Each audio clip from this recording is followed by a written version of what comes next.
이재명 대통령이 주요 20개국 G20 정상회의 참석차 7박 10일 동안 4개국 순방길에 올랐습니다. 이 대통령은 이번 중동 아프리카 순방을 국익 중심 실용 외교의 지평을 더욱 확장시키는 계기로 활용할 것으로 보입니다. 정부가 대장동 항소 포기 결정에 집단으로 반발한 검사장 전원을 평검사로 전보하는 방안을 검토하기로 해 검찰 내 반발이 커지고 있습니다. 오늘 취재진의 질문에 아무런 답변 없이 첫 출근한 구자현 신임 검찰총장 권한대행은 검찰 내부 수습 방안에 고심하고 있습니다. 오늘 새벽 경북 영천에 있는 고속도로에서 유조차와 화물차, 승용차 등 13대가 잇따라 부딪히면서 2명이 숨지고 4명이 다쳤습니다. 이 사고로 상주 영천 고속도로 양방향 통행이 5시간 동안 통제됐다가 재개됐습니다.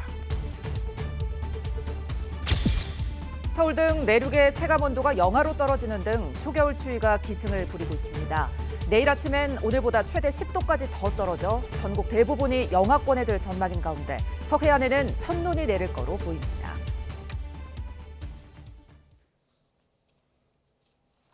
시청자 여러분 안녕하십니까? 월요일 뉴스나우 시작합니다.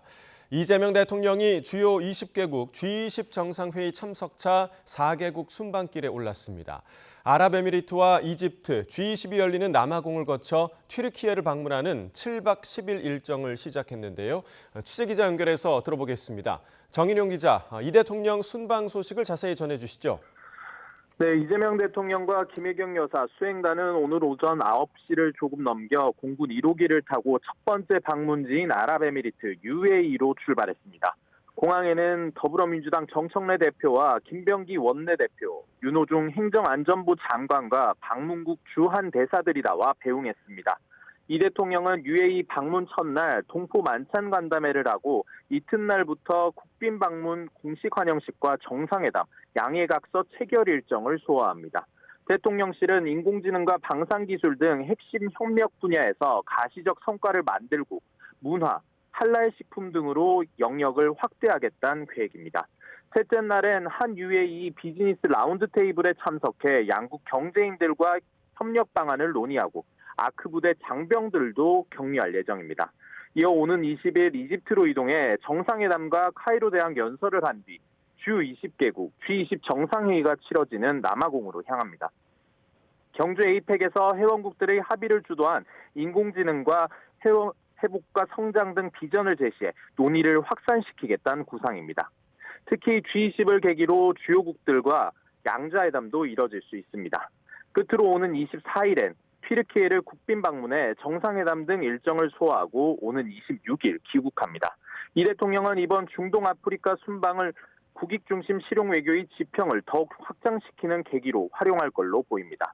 지금까지 용산 대통령실에서 전해드렸습니다.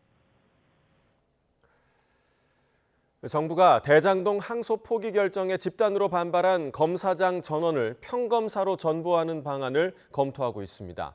정성호 법무부 장관은 관련한 질문에 가장 중요한 건 국민을 위해 법무부나 검찰이 안정되는 거라며 구체적인 방침은 밝히지 않았는데요. 현장에 취재기자 나가 있습니다. 권준수 기자. 없는 걸로 알고 있다고 선을 그었습니다. 네, 검찰입니다. 네, 오늘 정성호 장관이 출근길에 검사장 전보 검토와 관련해서 말을 아꼈죠. 네, 정부가 대장동 사건 항소 포기에 반발한 검사장 18명을 평검사로 인사 전보하는 방안을 검토하고 있는 것으로 파악됐는데요. 형사처벌과 감찰 징계까지 논의된 것으로 알려지면서 논란이 이어지고 있습니다. 다만 정성호 법무부 장관은 출근길 관련 질문에 구체적인 답은 피하면서 법무나 검찰이 안정되는 게 가장 중요하다고 말했습니다. 직접 들어보시죠. 지금 검사장 분들 징계부 조치 검토하고 계신 게 있으실까요? 좀 특별히 드릴 말씀은 없고요. 빨리 국민들을 위해서 우리 법무나 검찰이 안정되는 게 가장 중요한데 어떤 것이 좋은 방법인지 고민을 많이 하고 있습니다. 사실상 정 장관은 내부에서 반발이 있지 않겠느냐는 질문이 이어지자 특별히 그런 움직임은 없는 것으로 안다고 답했습니다. 네, 그리고 오늘 구자현 검찰총장 대행은 공식적으로 첫 출근을 했는데 입장을 밝힌 게 있습니까? 네, 우선 구대행 같은 경우에는 노만석 전 대검찰청 차장검사의 후임으로 오늘 첫 정식 업무에 들어갔는데요. 출근길에 별다른 입장을 내놓지는 않았습니다. 직접 보시죠. 집단 성명 낸 검사장들 평검사로의 전보 추진 어떻게 보시나요? 이 사건 법무부에 있어도 검사들 협조되어 있는데. 구대행은 오늘 오전 대검찰청 안에서 과장급 직원들과 인사하는 시간을 가지며 본격적인 업무에 들어갔는데요. 오후 2시엔 정성호 법무부 장관과 신고식을 가질 예정입니다. 검찰 내에선 항소포기에 반발한 검사장들을 평검사로 전보하는 건 법률상으로나 형식적으로는 문제가 없지만 실제 인사 발령 시 사실상 강등되는 것과 같은 만큼 구대행이 법무부에 관련한 의견을 내지 않겠느냐는 관측이 나옵니다. 구대행에겐 다른 과제들도 쌓여 있죠. 네, 어깨가 무거울 수밖에 없습니다. 구대행이 구원투수로서 지도부 공백을 최소화할 수 있을지 주목되고 있는데요. 검찰청 폐지 시한이 앞으로 10개월 다가온 만큼 검찰 개혁을 마무리해야 하는 숙제도 남아 있습니다. 이 대장동 사건 항소 포기와 관련해 논란이 이어지고 있는 가운데 보안 수사권 등 검찰 요구 사항을 정부와 정치권에 관철할 수 있을지 지켜봐야 할 것 같습니다. 지금까지 검찰에서 YTN 권준수입니다. 일주일 넘게 이어진 대장동 항소 포기 사태가 변곡점을 맞고 있습니다. 국민의힘은 이른 아침부터 용산 대통령실 앞에서 몸통은 이재명 대통령이라며 규탄 집회를 열었지만 민주당은 이에 대응하지 않고 G20 순방 기간 정상 외교에 힘을 싣기로 한 모습입니다. 취재 기자 연결해서 들어보겠습니다. 임성재 기자. 네, 국회입니다. 네, 먼저 민주당 분위기부터 정리해 주시죠. 네, 민주당 투톱 정청래 대표와 김병기 원내대표는 오늘 아침 G20 정상회의 참석차 출국한 이재명 대통령을 서울공항에서 배웅했습니다. 경주 에이펙 정상회의에 이어 또 한 차례 굵직한 정상외교에 나서는 이 대통령을 당 지도부가 나서 적극 뒷받침하는 모습인데요. 이 배웅 뒤 국회에서 열린 당 최고위원 회의에서도 이 한미 관세 안보 협상 결과를 다시금 추켜 세우며 이번 7박 10일 순방 성과도 기대했습니다. 정청래 대표의 발언 들어보겠습니다. 외교 지평을 넓히고 있습니다. 참 자랑스럽습니다. 이번 일정도 성공적으로 마무리되길 바라며 민주당도 든든히 뒷받침하겠다는 말씀을 드립니다. 지도부의 이 같은 모습은 이 대통령의 순방을 부각하며 이 정쟁이 자칫 외교 성과를 가리는 걸 차단하기 위한 선제 조치로 보입니다. 앞서 유엔 총회 때 조희대 대법원장 청문회가 열렸고 이 에이펙 때는 재판중지법 논란 등으로 이 대통령 성과가 묻혔다는 지적이 나왔는데 이를 반복하지 않겠다는 겁니다. 동시에 대장동 항소 포기 사태에 일일이 대응하는 게 정무적으로 유리한 건지 숨고르기에 나섰다는 해석도 있습니다. 실제 박지원 의원은 오늘 SNS에 대장동 문제를 당이 자꾸 설명하면 반대급부로 국민의힘의 논리가 확대된다고 우려했습니다. 이어 사법부에서 독립적으로 판결했고 친윤 검찰이 항소 포기를 결정한 것일 뿐이라며 근거 없는 딴지 걸기에 간결한 답변만 해야지 말려들지 말자고 촉구했습니다. 네, 반면에 국민의힘은 대장동 사건 항소 포기와 관련한 공세에 집중하고 있죠. 네, 국민의힘 지도부는 아침부터 용산 대통령실 앞에서 규탄 대회를 열었습니다. 대장동 항소 포기 사태의 몸통은 이 대통령이라며 즉각 국정조사가 필요하다고 목소리를 높였습니다. 장동혁 대표는 이 대통령이 대통령이 돼 대한민국 전체가 범죄자들의 놀이터가 됐다고 맹공에 나섰습니다. 특히 최근 대장동 민간업자인 남욱 변호사 측이 검찰에 수백억 원대 동결 재산을 해제해달라고 요청한 점을 정조준했습니다. 장 대표는 이를 황당욕으로 규정하고 마치 두목을 믿고 날뛰는 조폭을 보는 것 같다며 이 대통령을 겨냥했습니다. 또 민주당이 이에 발맞춰 배임죄 폐지에도 속도를 낸다며 결국 모든 건 이 대통령 죄 없애기로 귀결된다고 지적했습니다. 관련 발언 들어보겠습니다. 7,800억을 범죄자들의 뱃속에 집어넣어놓고 이재명 대통령은 오늘 1호기를 타고 해외로 목튀를 하겠다고 합니다. 국민의힘은 이번 주 내내 이 같은 장외투쟁 카드를 이어간다는 방침입니다. 네, 결국 대장동 사건 항소 포기와 관련한 사태 전반을 규명할 국정조사로 시선이 쏠리고 있다고요. 네, 여야 원내 지도부는 오늘 오후 다시 한번 만나 이 국정조사 방식 등을 조율합니다. 현재 민주당은 국회 법사위 차원에서 이 국조를 열어야 한다고 주장하고, 이 국민의힘은 별도 특별위원회를 꾸리자는 입장인데요. 이 국민의힘이 특위 구성과 함께 5대5 여야 동수위원 등을 요구하고 있어 민주당은 이를 받아들이지 않겠다고 맞서는 거로 파악됐습니다. 여야의 합의를 낙관할 수는 없는 분위기입니다. 오늘부터 국회에서는 또 이 728조 원 규모 내년도 예산안에 대한 세부 심사를 시작합니다. 증액과 감액을 하는 절차인데요. 예산안 조정소위원회에선 이 대통령실 이 특수활동비 등 이 쟁점 예산을 두고 여야가 치열한 기싸움을 벌일 것으로 보입니다. 지금까지 국회에서 YTN 임성재입니다. 법원이 양평 공흥지구 개발 특혜 의혹을 받는 김건희 씨 오빠에 대해서 모레 구속심사를 진행할 예정입니다. 최상병 사건 수사를 방해한 혐의를 받는 공수처 전 검사들은 오늘 구속 갈림길에 섭니다. 취재기자 연결합니다. 안동준 기자. 네, 김건희 특검 사무실입니다. 네, 김건희 씨 오빠에 대한 구속심사 날짜가 결정됐다고요? 네, 법원은 모레 오전 10시 10분 김건희 씨 오빠 김진우 씨에 대한 구속심사를 열기로 했습니다. 김 씨는 양평 공흥지구에서 아파트 개발 사업을 진행할 당시 개발 부담금을 한 푼도 내지 않는 등 특혜를 받은 혐의를 받습니다. 또 김건희 씨의 청탁 의혹 관련 증거를 은닉하는 등 수사를 방해한 혐의도 받습니다. 김건희 씨 모친 최은순 씨도 같은 혐의로 2차례 조사를 받았지만 특검은 김진우 씨에 대해서만 구속영장을 청구했습니다. 이런 가운데 특검은 고가식의 청탁 의혹과 관련해 오늘 오전 서성빈 드론돔 대표를 두 번째로 불러 조사하고 있습니다. 또 해군 선상파티 의혹과 관련해 김신 전 대통령 경호처 가족부장도 참고인 신분으로 소환해 조사하고 있습니다. 네, 그리고 조태용 전 국정원장이 청구한 구속적부심은 기각됐다고요? 네, 그렇습니다. 법원은 오늘 새벽 조태용 전 국정원장에 대한 구속적부심을 기각했습니다. 이 법원은 피의자 신문 결과 등에 의하면 구속적부심 청구는 이유가 없다고 인정된다며 기각 사유를 밝혔습니다. 영장이 발부된 지 며칠 되지 않아 이 사정에 변경이 없으므로 구속을 유지해야 한다는 특검 주장을 받아들인 셈입니다. 이로써 조 전 원장은 앞으로도 구속 상태로 내란 특검 조사와 재판을 받게 될 전망입니다. 이런 가운데 오늘 한덕수 전 국무총리의 내란 혐의 재판에는 최상목 전 경제부총리가 증인으로 출석했습니다. 오후에는 추경호 전 국민의힘 원내대표에 대한 증인 신문도 예정돼 있습니다. 개인정보보호법 위반 등 혐의를 받는 노상원 전 국군정보사령관의 재판도 열렸는데 내란 특검은 노 전 사령관에게 징역 3년을 구형했습니다. 네, 오늘은 수사방해 혐의를 받는 공수처 전 지휘부가 구속기로에 섰죠? 네, 그렇습니다. 서울중앙지방법원은 오늘 오전부터 김선규, 송창진 전 부장검사에 대한 구속심사를 진행하고 있습니다.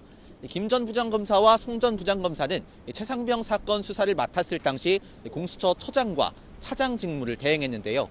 두 사람은 과거 윤석열 전 대통령과 근무연이 있는 등 이른바 친윤검사로 불리는 인물입니다. 특검은 두 사람이 최상병 사건 수사를 고의로 지연시키는 등 공수처의 설립 취지를 무력화했다면서 구속영장을 청구했습니다.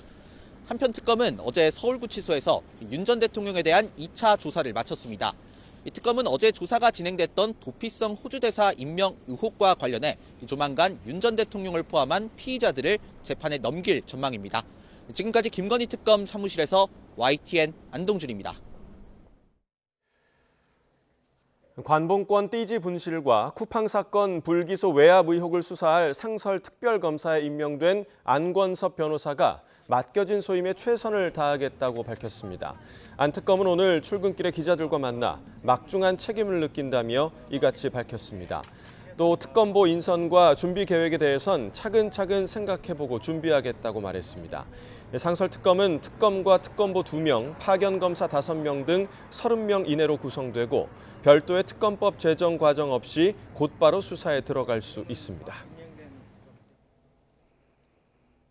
오늘 아침 서울 등 내륙의 체감온도가 영하로 떨어지는 등 다시 강추위가 기승입니다. 내일은 오늘보다 기온이 더 내려갈 걸로 예상돼 곳곳에 한파주의보가 내려졌고 서해안에는 첫눈이 내릴 전망인데요. 취재기자 연결해 자세한 내용 알아봅니다. 정혜은 기자, 내일 오늘보다 더 추워진다고 하는데 한파주의보가 내려진 곳도 있다고요? 네, 그렇습니다. 이 찬바람이 점차 강해지면서 내일 오늘보다 더 강한 추위가 예고됐습니다. 오늘 오전 11시를 기해 철원 등 강원 북부와 강릉과 태백, 동해 등 강원 동해안, 그리고 충북, 제천과 단양, 부산을 비롯한 영남 내륙에 한파주의보가 발표됐습니다. 특보 발효 시각은 오늘 밤 9시입니다. 기상청은 한파특보가 내려진 지역을 중심으로는 내일 아침 기온이 오늘보다 10도가량 크게 내려가고 또 아침 최저 기온이 3도 이하에 머물면서 평년 기온을 크게 밑돌 것으로 보인다며 급격한 추위에 각별히 유의해달라고 당부했습니다. 오늘 아침 서울 기온이 3.1도, 철원이 1.2도 정도였는데요. 내일은 서울 아침 기온이 영하 4도, 철원은 영하 7도까지 내려가겠고 체감온도는 영하 10도 안팎에 머물 전망입니다. 또 상공기가 강하게 남하하는 서해안 지역에서는 지형적인 영향으로 첫눈이 예상되는데 호남 서해안과 일부 내륙 1cm 안팎, 제주도 산간 지역에는 1에서 5cm의 눈이 예고됐습니다. 특히 오늘 밤부터 내일 새벽 사이 일부 지역에서 약한 비가 오는 곳도 있을 것으로 보여서 내일 아침 추위 속에 도로 곳곳에 살얼음이 생길 가능성도 있습니다. 이번 추위는 목요일 아침까지 이어진 뒤에 낮부터 풀릴 전망입니다. 네, 산불 위험도 커지고 있는데 어느 지역이 위험합니까? 네, 동해안 지역입니다. 먼저 이 강원 동해안 산간과 경북 동해안 산간을 중심으로 현재 건조특보와 강풍특보가 동시에 내려져 있고요. 양양과 동해 등 일부 지역으로는 대형 산불 위험도 커지고 있습니다. 이 지역은 건조한 가운데 초속 20m 이상의 돌풍이 지속하겠고 또 오후에는 다시 바람이 강해지면서 대형 산불 주의보가 내려질 가능성도 있습니다. 산림청은 가을철 산불 조심 기간이 이어지고 있는 가운데 영동 등 동해안과 또 중부 일부 내륙의 산불 위험 등급이 다소 높은 수준까지 오르고 있다며 산림 주변에서의 불씨 관리에 각별히 유의해달라고 당부했습니다. 지금까지 과학기상부에서 YTN 정혜윤입니다. 코스피가 장 초반 1%대 상승세를 기록하고 있습니다. 인공지능 거품론이 잦아들며 미국 기술주 투자 심리가 회복되자 반도체 종목을 중심으로 강세가 나타나는데요. 취재기자 연결해 증시 상황 알아봅니다. 손효정 기자, 오늘 코스피 움직임 어떻습니까? 네, 지난주 4% 가까이 급락하며 4,010선까지 내려앉았던 코스피가 이번 주에는 반등 출발했습니다. 지수는 지난 금요일보다 1.4% 오른 4,078.57로 장을 열었습니다. 지금도 4,070선에 머무르며 1%대 오름세를 이어가고 있습니다. 2조 원 넘게 팔자 주문에 나섰던 외국인 투자자가 순매수로 돌아섰습니다. 외국인이 1,900억 원, 기관은 400억 원어치 주식을 사들이는 가운데 개인은 2,200억 원 순매도를 기록하고 있습니다. 지난주 조정을 받았던 반도체 대장주도 상승세로 돌아섰습니다. 삼성전자는 3% 올라 10만 전자를 회복했고 SK하이닉스도 6%대 상승률로 60만 원 선에 다시 다가섰습니다. 코스닥도 0.7% 오른 904.15로 상승 출발했습니다. 미국 증시의 인공지능 거품 논란이 완화되며 기술주 투자 심리가 살아난 데 더해 우리 대기업의 800조 원 투자 발표가 호재로 작용한 것으로 보입니다. 이런 가운데 이번 주 예정된 엔비디아 실적 발표가 우리 증시의 흐름을 가늠할 분수령이 될 전망입니다. 원달러 환율은 6원 내린 1,451원으로 개장했습니다. 달러 강세로 1,459원까지 상승했지만 지난주 외환 당국의 구두 개입 이후 오름폭이 제한되는 모습입니다. 지금까지 한국거래소에서 YTN 손효정입니다. 한미 관세 협상이 마무리된 가운데 정부가 합의사항 이행을 위한 후속 조치 논의에 들어갔습니다. 여한구 산업통상부 통상교섭본부장은 관계부처가 참석한 가운데 제51차 통상추진위원회를 열었습니다. 이번 회의에서는 공동 설명자료에 포함된 합의 내용을 관계부처 간 공유하고 부처별 후속 조치 필요 사항을 점검했습니다. 공동 설명 자료에는 자동차와 농산물, 디지털, 경쟁, 지식재산권, 노동, 환경 등 비관세 장벽과 경제안보 협력 등이 포함됐습니다. 통상교섭본부는 이를 바탕으로 다음 달에 미국 무역대표부와 한미 FTA 공동위원회를 개최하고 구체적인 이행 방안을 논의할 계획입니다. 오늘 새벽 경북 영천에 있는 상주 영천고속도로에서 유조차와 화물차, 승용차 등 13대가 잇따라 부딪혔습니다. 2명이 숨지고 4명이 다쳤는데요. 취재기자 연결해 자세히 알아봅니다. 허성준 기자, 사고가 난 게 언제쯤입니까? 네, 오늘 새벽 3시 10분쯤입니다. 경북 영천시 상주 영천 고속도로에서 유조차가 앞서가던 대형 화물차를 들이받은 겁니다. 이어 뒤따르던 화물차와 승용차, 버스 등 8대가 잇따라 부딪혔습니다. 사고가 난 화물차에는 H빔이 실려 있었는데요. 사고 충격으로 H빔이 고속도로 반대 방향으로 떨어졌습니다. 이를 피하려던 승용차와 화물차 등 3대가 또 옹벽과 가드레일에 부딪혔습니다. 모두 10세대가 연쇄 충돌한 겁니다. 이 사고로 상주 방향으로 가던 화물차 운전사와 반대 방향에서 달리던 승용차 운전자 등 2명이 숨지고 4명이 다쳤습니다. 사고 유조차에는 벙커CU 24,000리터가 실려 있었는데요. 폭발 위험은 없는 것으로 확인됐지만 기름이 도로는 물론 인근 논밭과 수로에 흘러들었습니다. 지자체 공무원들이 현장에 나와 흡착제 등으로 방제 작업을 벌이고 있습니다. 사고 수습을 위해 고속도로는 양방향 모두 통제되고 있는데요. 경찰은 고속도로에 진입한 차들이 인근 나들목을 통해 우회하도록 조치하고 정확한 사고 경위 등을 파악하고 있습니다. 지금까지 대구경북 취재본부에서 YTN 허성준입니다. 런던 베이글 뮤지엄 운영사 MDM이 20대 직원 과로사 의혹이 불거진 뒤 단기 근로계약 구조 개선 등 근로환경 전반을 손보기로 했습니다. LBM은 고용 안정성 제고와 법정 근로시간 준수 체계 강화, 안전보건 시스템 재정비를 중심으로 조직 운영을 개선한다고 밝혔습니다. 회사는 다음 달 HR 전문가를 영입해 근로계약과 인사제도를 재정비하고 3개월 수습 이후 1년 단위 전환 제도를 도입해 단기 계약 비중을 줄이겠다는 방침입니다. 고용노동부는 주식회사 카카오에 대해 오늘부터 근로감독에 착수한다고 밝혔습니다. 노동부는 지난 9월 카카오 직원들이 사내 장시간 노동을 제보하면서 감독을 청원함에 따라 이달 초 청원심사위원회를 열었고 감독 실시를 결정했습니다. 청원인들은 카카오가 선택적 근로시간제를 도입해 시행하고 있지만 정산 기간에 법정 근로시간을 초과해 근무했다고 주장하고 있습니다. 최근 대학가에서 시험에 AI를 활용한 부정행위를 했다가 적발되는 사례가 잇따르고 있습니다. 이미 학생들 사이에 AI 활용이 일상화된 만큼 부정행위를 막기 위한 현실적인 대책 마련이 필요하다는 지적이 나옵니다. 배민혁 기자입니다. 수업 중에 이해가 되지 않았던 부분들을 다시 한번 챗GPT에게 물어봐서 이해를 한다거나 아니면 과제를 풀이하는 과정에서 좀 막히는 부분이 생기면은 대학가에서 AI를 활용하는 건 이제 일상이 됐습니다. 그런데 시험에서 부정행위를 하는데 악용하는 일까지 벌어지자 우려하는 목소리가 커지고 있습니다. AI를 사용하라고 명시한 시험이 아니면은 결과물이 아무래도 차이가 날 수밖에 없다 보니까 공정성을 해친다고 생각합니다. 사실 학교에서도 이에 대한 대비를 아예 안 해온 건 아닙니다. 이미 일부 대학들은 교육 현장에서의 AI 활용 지침을 마련한 상태입니다. 연세대의 경우 교수자와 학생, 연구자를 대상으로 각각의 활용 지침을 만들었는데 이를 지키지 않으면 불이익이 따른다고 명시하기도 했습니다. 문제는 이런 지침이 추상적이거나 선언적인 수준에 그친다는 겁니다.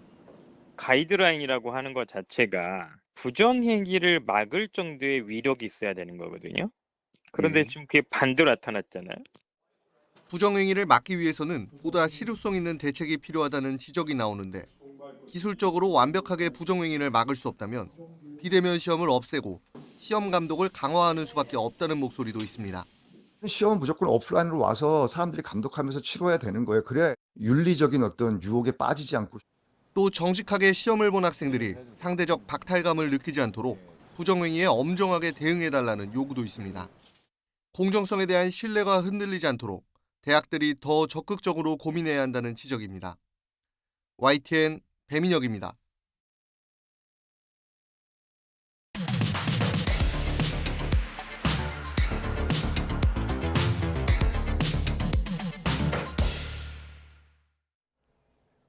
각이 살아있는 정치평론 시사정각 시작합니다. 오늘도 각이 서는 두 분을 모셨습니다. 서용주 맥정치사회연구소장, 윤희석 전 국민의힘 대변인 나오셨습니다. 어서 오십시오. 네, 대장동 항소 포기 폭풍이 계속 이어지고 있습니다. 정부가 대장동 사건 항소 포기 사태에 반발하는 입장문을 냈던 검사장 전원을 평검사로 보직 이동시키는 사실상 강등하는 방안을 검토하는 것으로 파악되면서 파장이 예상되고 있는데요. 관련 영상 함께 보시겠습니다. 일각에서 제기되는 검사들에 대한 징계 등 논의는 부디 멈추어 주시길 부탁드립니다. 정치 검사들에게 자성을 촉구하는 것은 이제 시간 낭비입니다. 검찰 개혁을 막기 위해 마지막까지 발악하는 정치 검사들을 이번에는 반드시 단죄하겠습니다. 검사장을 평검사로 인사 조치하는 것에 대해 위법 혹은 위헌이다라는 반대 논리들이 많이 거론되고 있습니다. 사실이 아닙니다. 명령이 없었는데 어떻게 명령에 불복하는 항명이 있을 수 있는지 의문입니다.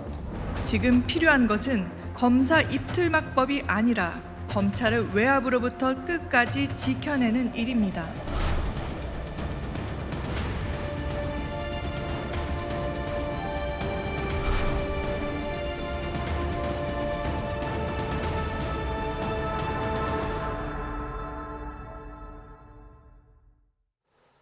네, 정부가 대장동 항소 포기에 반발한 검사장들을 평검사로 전보하는 걸 검토하고 있다라고 합니다. 자, 지금 상황 좀 어떻게 보고 계십니까? 일단 그 검찰 내부에서 항소 포기와 관련된 이런 여러 가지 논란에 대해서 입장을 표명할 수 있는데 선을 넘고 있다. 그러니까 이 부분이 조직에서의 단순한 의견 표명을 넘어서서 집단 행동으로까지 번질 수 있는 사안이기 때문에 그 부분을 검토를 하겠다.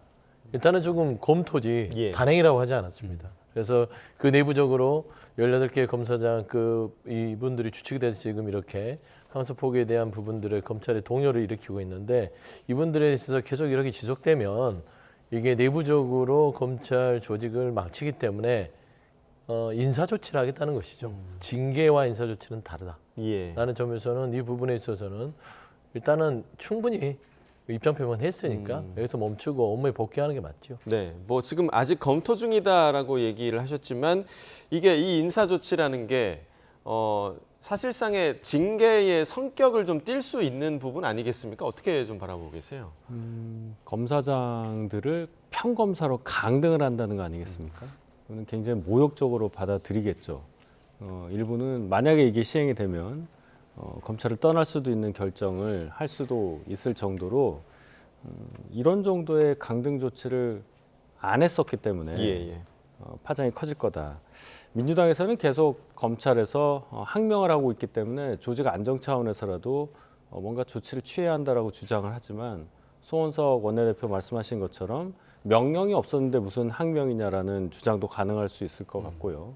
지금 상황에서 항소 포기한 것에 대해서 왜 이것이 항소 포기로까지 이루어졌느냐라는 것에 대한 의문을 제기하는 분들에 대해서 이런 식으로 누르는 것 자체가 항소 포기 결정이 논리적으로 맞지 않고 민주당 스스로 볼 때도 감추고 싶은 뭔가가 있었다 이렇게 볼 수밖에 없는 겁니다.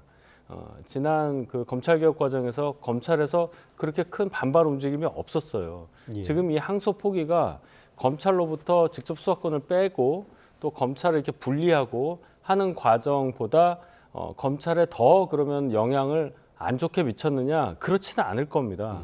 그런데도 이렇게까지 세게 민주당에서 압박을 하는 것은 이 항소 포기의 대상이 됐던 사건의 성격, 결국 대장동 5인방이라고 하는 범죄 피고인 그 사람들 외에도 또 누군가가 연결돼 있다. 이런 세간의 추측을 그냥 확실하게 이 밑받침해 주는 것이다. 이렇게 볼 수밖에 없어서 과한 그러한 반응을 계속 보이고 있다. 이렇게 지적하지 않을 수 없습니다. 그러니까 아직은 검토 단계이긴 하지만 만약에 이 부분을 단행할 경우에 왜냐하면 그 지난 금요일에 나왔던 여론조사 결과 중에 하나가 항소 포기 관련해서 적절 부적절에 대한 여론조사가 있는데 부적절하다가 거의 50% 가까이가 나왔거든요. 그러니까 그 이후에 좀 이런 인사 조치를 단행한다면 역풍이 불지는 않을까 하는 우려를 민주당이 할 수도 있을 것 같아요. 그러니까 이제 그런 걸 노리고 집단적으로 반발하는 의도를 가지고 이거는 그 국가공무원인 검사가 이게 어떤 정치적으로 이 배경이 있는 거 아니야? 라는 것을 지금 법무부에서는 보고 있는 겁니다. 그냥 단순하게 그 조직 내에서의 어떤 이견으로서의 반발이라면 그 정도에서 검찰 수뇌부나 지휘부가 이렇게 다독거려서 입장을 정리할 수 있는데 이게 이 현 정권과의 각을 세워서 검찰개혁의 여러 가지 이 추진 방향에 걸림돌을 하려는 의도가 있는 게 아니냐 그거죠. 근데 선택적인 반발 부분에 대해서 검찰은 자유롭지 못하잖아요. 누구를 위해서 항소폭에 대해서 이렇게 검찰의 명운을 걸고 반발하죠? 예전에 있어서의 김건희 씨에게 어떤 도이치 주가 조작 기소를 포기했을 때 이렇게 반발했나요? 심지어 심은정 검찰총장 항소 포기할 때 이렇게 반발했나요? 더 나아가서 검찰청 폐지 법안이 통과됐을 때 이렇게 반발했나요? 본인들 집안에 대해서 문을 닫겠다고 해도 이렇게 반발하지 않았습니다. 왜냐? 그 대상 자체가 본인일지언정 상대가 없기 때문이었죠. 근데 이거는 정확하게 항소폭이라는 것들이 일반 국민의 입장에서는 그냥 하던 걸 안 하니까 이거 왜 그러지? 라는 의문점이 가질 수 있는 부분은 충분히 있다고 봅니다. 예. 하지만 이 건과 검찰 내부에서 검사들이 의사한 표명이 정치적으로 번지는 거는 별개가 돼야 된다.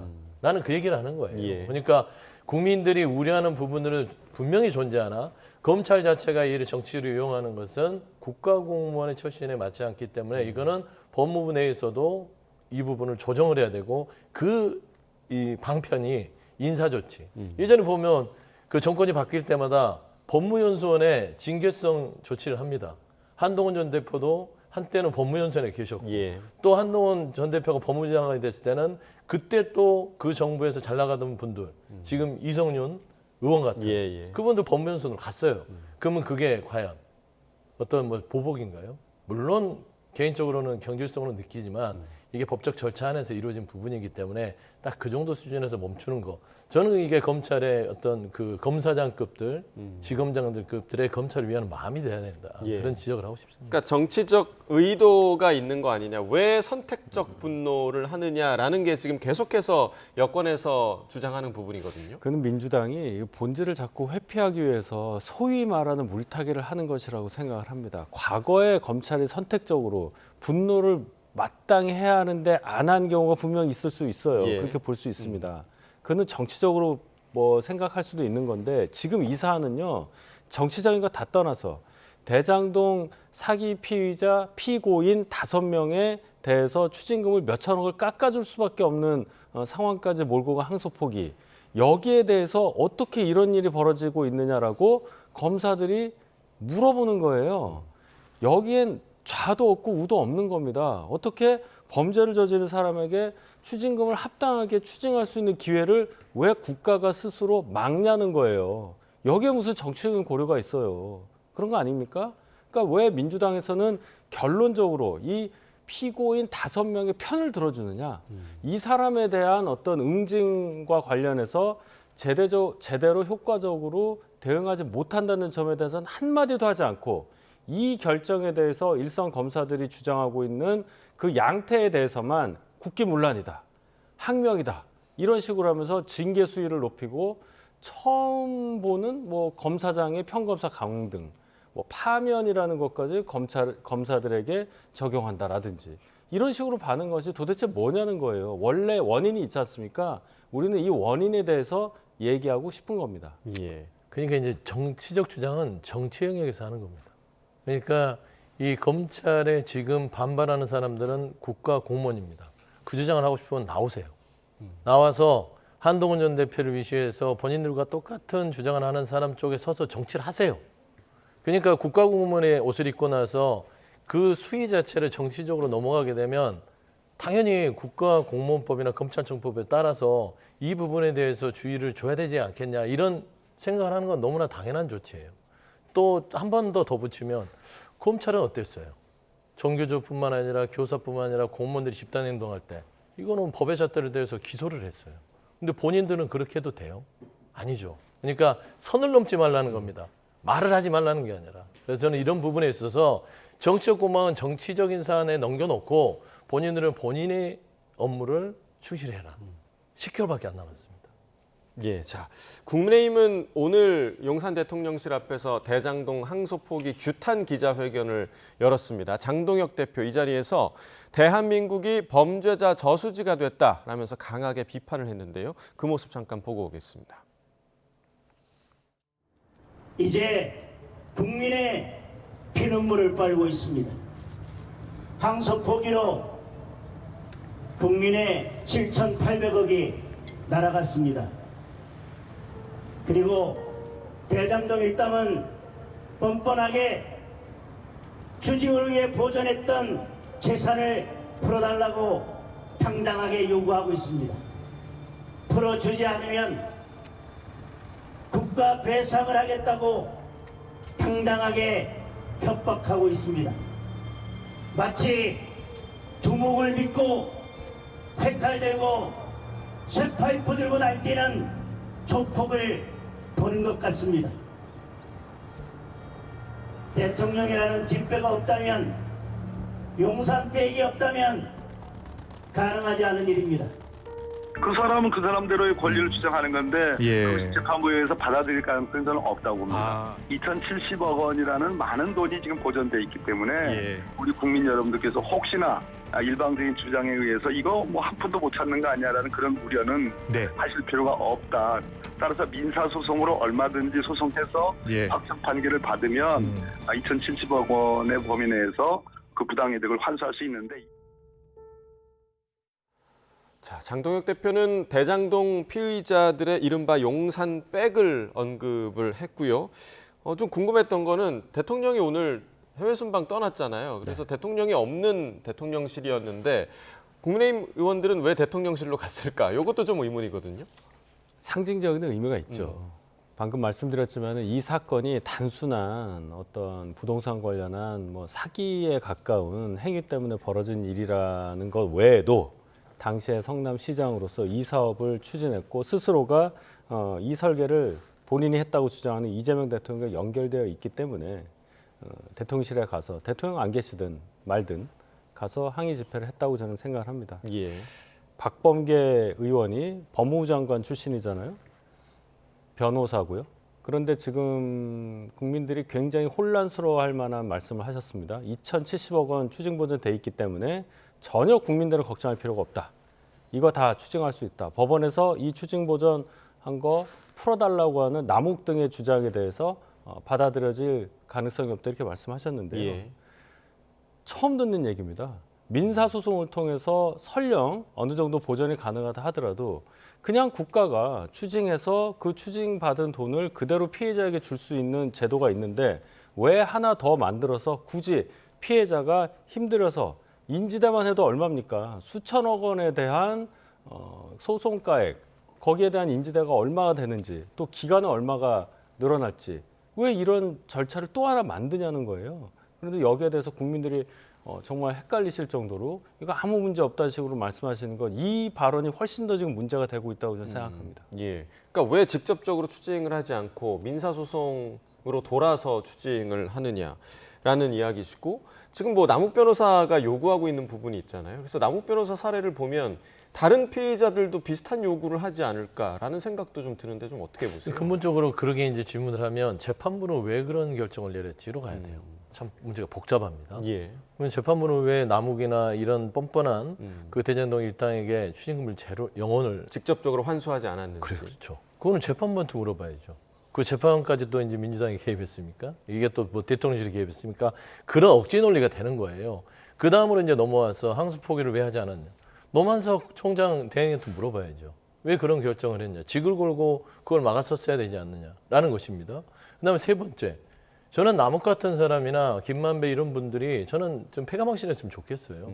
이런 한 분도 못 가져갔으면 좋겠어요. 저는 이런 그 재판부의 판단에 대해서 여지가 열리니까 그냥 행여나 득달같이 500억 본인에 대해서 추징 풀어달라라는 것입니다.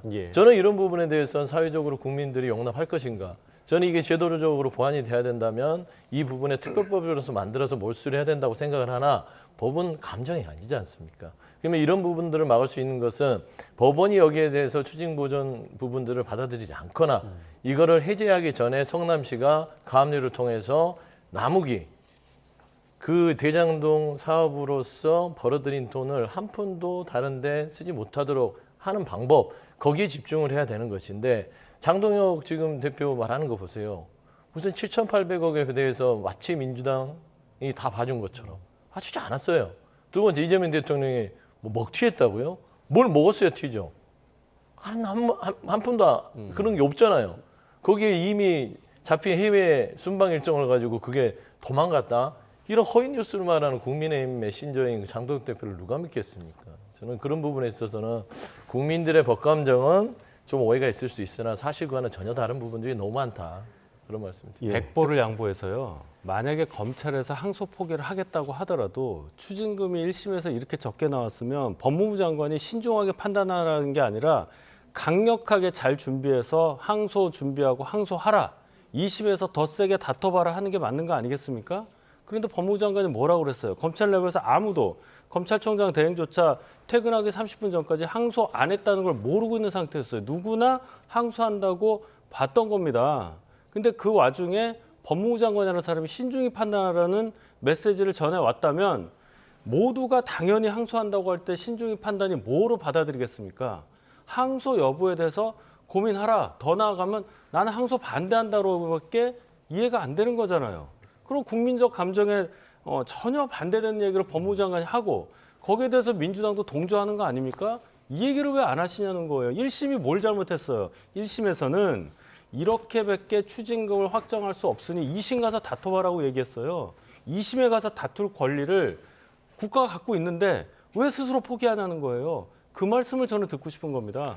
그러니까 이제 재판 얘기를 제가 좀 살짝 하면 이거는 그 법률가들마다 해석이 다 달라요. 예. 본인 말이 맞다라고 하는데 사실 1심의 판결문을 보면 2심 가서 다퉈봐라 했던 거는 그 해석 영역인데 재판의 판결을 보면 세 가지 주제잖아요. 이해충돌법, 특경법상 배임죄, 그다음에 일반 배임죄. 예. 일반 배임죄만 가지고 지금 판결을 해서 남욱 같은 사람들이 제로가 된 거예요.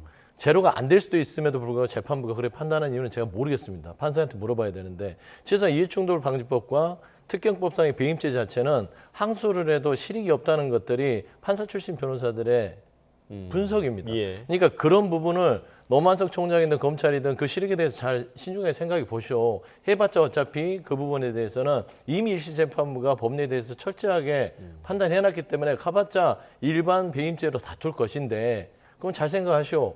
아니 잘 생각해서 결정권자가 노만석 검찰총장 대행이랑 정진우 서울지검장인데 예. 본인들이 접수하면 되죠.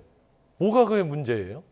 저는 이걸 가지고 마치 사실상 이거를 업무 배제했다, 업무를 지시했다. 저는 이 부분에 대해서는 다소 국민들은 이해할 수 없는 부분이 있을지언정 최소한의 사실관계에 있어서는 조금은 너무 과한 양념들이 들어간 게 아닌가 싶습니다. 결국 이 사안에 대해서 지금 국정조사 얘기가 나오고 있는데 국정조사가 이루어질 수 있겠습니까? 국정조사로 뭔가 큰 성과를 얻은 적이 있었던가 저는 기억이 없고요. 이거는 좀 빈번하게 우리가 쓰고 있긴 하지만 특검밖에 방법이 없다고 생각합니다. 특검이라는 것이 뭡니까? 기존의 수사기관을 믿지 못할 때 새로운 어떤 수사기관을 만들어서 수사할 수 있는 조직을 만들어서 살아있는 권력에 대한 수사라든지 예. 뭐 이런 거 하는 거 아니겠어요? 지금 딱 들어맞죠? 예를 들어서 검찰도 관련돼 있고 법무부도 관련돼 있고 조금 더 나가면 대통령실까지 관련돼 있다고 볼 수밖에 없어요. 그러면 민주당이 오랫동안 야당 시절을 겪으면서 항상 주장해왔던 거 이런 종류의 특검에 대해서는 여당은 특검 추천에서 빠지고 야당만으로 추천을 하든지 정 그게 싫으면 제3자에 의한 특검이라도 출범을 시켜서 샅샅이 진실을 밝히는 것이 중요하다고 저는 생각합니다. 예. 자, 이번 그 항소 포기 사태에서 또 이슈를 주도하면서 크게 주목받는 인물이 있는데 바로 한동훈 전 국민의힘 대표입니다. 이런 행보에 대해서 여러 가지 분석이 나오고 있는데요. 그 목소리를 함께 들어보겠습니다. 지난 8일 0시에 딱 올린 게 대한민국 검찰이 자살했다 하는 걸 해가지고 계속 팩트 폭격을 한 거 아닙니까? 예. 또 국민의힘은 뭐 우리가 황교안이라는 식으로 장동혁 대표가 이야기하는 바람에 이건 뭐 거의 막 자폭 수준이고 예. 이래서 지금 딱 한동훈 케이스로 지금 흘러가고 있어요. 재보궐선거든 지방선거든 한동훈 대표의 역할이 있을 거라고 보고 결국 정치인은 선거로서 증명을 해야 되는 것이기 때문에 한동훈 대표도 자신의 정치적인 말하자면 승부수를 다음 뭐 지선이나 내지는 재보궐선거에서 던져봐야 되는 것이 아닌가 저도 이렇게 생각합니다. 지금 소위 국민의힘에서 개혁파라고 지칭되는 사람들 아니면 중도화된 사람들 지칭되는 사람들이 전부 다 배신자 담론이라는 데 휩싸여가지고 세상이 무너지면 나를 부르겠지. 뭐 이거 하시려는 분들 되게 많거든요. 근데 그거 쉽지가 않습니다. 그게. 네, 특히나 이번 항소포기 사태와 관련해서 한동훈 전 대표가 뭐 방송 인터뷰도 많이 하고 SNS 활동도 상당히 좀 많이 하고 있는데 이런 적극성에 대해서 좀 어떻게 바라보고 계십니까? 전 두 가지를 보고 싶어요. 첫 번째는 진영 내에서의 정치적 입지를 다시 한번 이번 항소포기의 이슈를 가지고 한번 좀 공고히 해보자. 예. 사실 그 지금 장동혁 대표 좀 극우에 가까운 발언들을 쏟아내죠. 나는 황교안이다. 최근에는 나는 뭐 전한길, 아니 전한길 아니라 정광훈, 전광훈. 그다음에 뭐 조원진 이런 분들과 외형을 넓혀야 된다 이런 얘기를 하는데 그런 좀 오락가락하는 행보 속에서 메신저가 오염이 됐고 그러면은 일관성 있는 공격을 한동훈 전 대표 내가 해야겠다 생각한 것 같고요. 그러면 이제 민주당과 민주당 정부를 잘 공격하는 공격수로서의 득점 포인트. 그러면 나에게 씌워져 있는 탄핵을 찬성했던 배신자 프레임에서 조금은 다소 지지층에서 뭔가 환호를 보여주지 않을까. 저는 그 계산이 들어가 있는 것 같아요. 그다음에 저는 두 번째로 보면은 이 대장동 사건을 지휘했던 뭐 지휘까지는 아니더라도 주축이 돼서 중심이 됐던 한동훈 법무부 장관이었습니다. 그 밑으로 해서 검찰의 라인들이 쭉 형성이 됐죠. 그러면 결국에는 이제 대장동 이 사건 부분이 깨지기 시작하면 스스로 그 부분에 대해서도 향후에 뭐 역풍이 불 수도 있는 사안이라서 이 부분을 본인이 세우는 프레임으로 정확하게 규정해놓고 가야만 이 부분이 사실상 정치적인 리스크를 최소화할 수 있다. 저는 두 가지라서 좀 과할 정도로 지금 뭐 활약이라고 해야 되나요? 그런 것들을 하고 있는데 좀 과유불급이에요. 이 부분도 적당한 선에서의 메시지를 갖고 가는 것들이 향후에 더 본인에게 도움되지 않을까 생각을 합니다. 아무래도 지금 국민의힘이 상당한 공세를 퍼붓고 있음에도 불구하고 정당 지지율 자체가 지금 회복을 못하고 있는 그런 상태이기 때문에 어찌 보면 한동훈 전 대표 생각에서는 이게 기회다라고 생각할 수도 있을 것 같아요. 어떻게 좀 바라보고 계세요? 뭐 그렇게 예측할 수도 있죠. 이준석 대표가 비슷한 얘기를 하셨는데 뭐 세상이 어떻게 바뀌어서 우리를 볼 거다 이렇게까지 생각하는 것보다는 이 이슈 자체가 정치인으로서 또 법조인으로서 또 특검으로서 많은 일을 했었던 사람으로서 그냥 묵고할 수가 없기 때문에 한동훈 전 대표가 나섰다고 볼 수밖에 없고 여기에 대해서 국민적으로 어느 여론조사 보면은 굉장히 많은 분들이 이 부분에 대해서 굉장히 잘못됐다. 항소포기는 잘못됐다. 60%가 넘는다고 저는 봐요. 이게 모른다는 사람을 빼면은 의사표시한 사람에 대해서는 그럼 이 정도까지 이슈가 커진 것에 대해서는 한동훈 전 대표 역할이 있었다고 봐야 되는 거고 방금 전에 이 사건에 대해서 기소를 주도하고 재판 진행까지 한동훈 전 대표가 법무부 장관 시절에 주도했다고 말씀하셔서 이 프레임이 깨질까 봐 이렇게 나온다고 말씀하셨는데 국민 여론 보시면 됩니다. 국민들께서도 아니 어떻게 항소포기를 하느냐. 왜 저런 5명의 범죄자들에게 저렇게 많은 돈이 그냥 그대로 돌아가도록 방치하느냐에 대해서 분노하고 계신다는 것을 생각을 하면은 한동훈 장관에 의해서 만약에 주도됐다고 하는 그 기소와 재판 과정에서의 공방 모두가 국민들로부터 지지를 받고 있다. 이렇게 볼 수밖에 없어요. 잘못한 게 하나도 없다고 저는 생각합니다. 내년 선거에서 한 전 대표가 좀 역할을 할 수 있을 거라고 예상하세요? 그것도 이제 너무 많이 나왔습니다. 이 선거가 무슨 정기적인 총선도 아니고요. 어느 지역에서 어떤 재보궐이 있을지도 모르고 이미 지방선거에 대해서는 본인의 선을 그었기 때문에 선거 출마 관련해서 이 사안을 연결짓는 것은 무리가 있어 보입니다. 알겠습니다. 자, 이번에 민주당 얘기 좀 나눠보겠습니다. 민주당이 내년 지방선거 공천안을 이달 중에 확정하기로 했는데 오는 19일과 20일에 걸쳐서 전당원 투표를 실시한다고 합니다. 정청래 대표 오늘 아침 당권 주권 시대를 활짝 열겠다 이런 내용을 밝혔는데요. 그 내용 들어보겠습니다. 당원 주권 시대를 활짝 열겠습니다. 전당대회 때 1인 1표를 제가 약속했습니다. 19일, 20일 이틀간 이에 대한 전당원 투표를 실시합니다. 권리당원의 권리가 최대한 보장되는 당원 주권 정당 시대로 진입합니다. 내년에 실시되는 6.3 지방선거에서 열린 공천 시스템으로 공천혁명을 이룩하겠습니다. 예비 후보자 검증을 통과한 후보는 누구라도 경선에 참여시키겠습니다. 이제 억울한 컷오프로 눈물 흘리는 후보는 없을 것입니다. 네, 조금 전에 제가 당권 주권 시대라고 했는데 당원 주권 시대로 정정을 다시 한번 드리겠고요. 그러니까 1인 1표 하겠다라는 거잖아요. 그러니까 이게 그 내년 지방선거 민주당 공천에 좀 어떤 변수가 될 거라고 보십니까? 일단 당원 주권이라는 큰 기치 아래는 그 당원 주권이 실현되는 뭐 혁신적인 그 변화는 맞을 수 있죠. 예.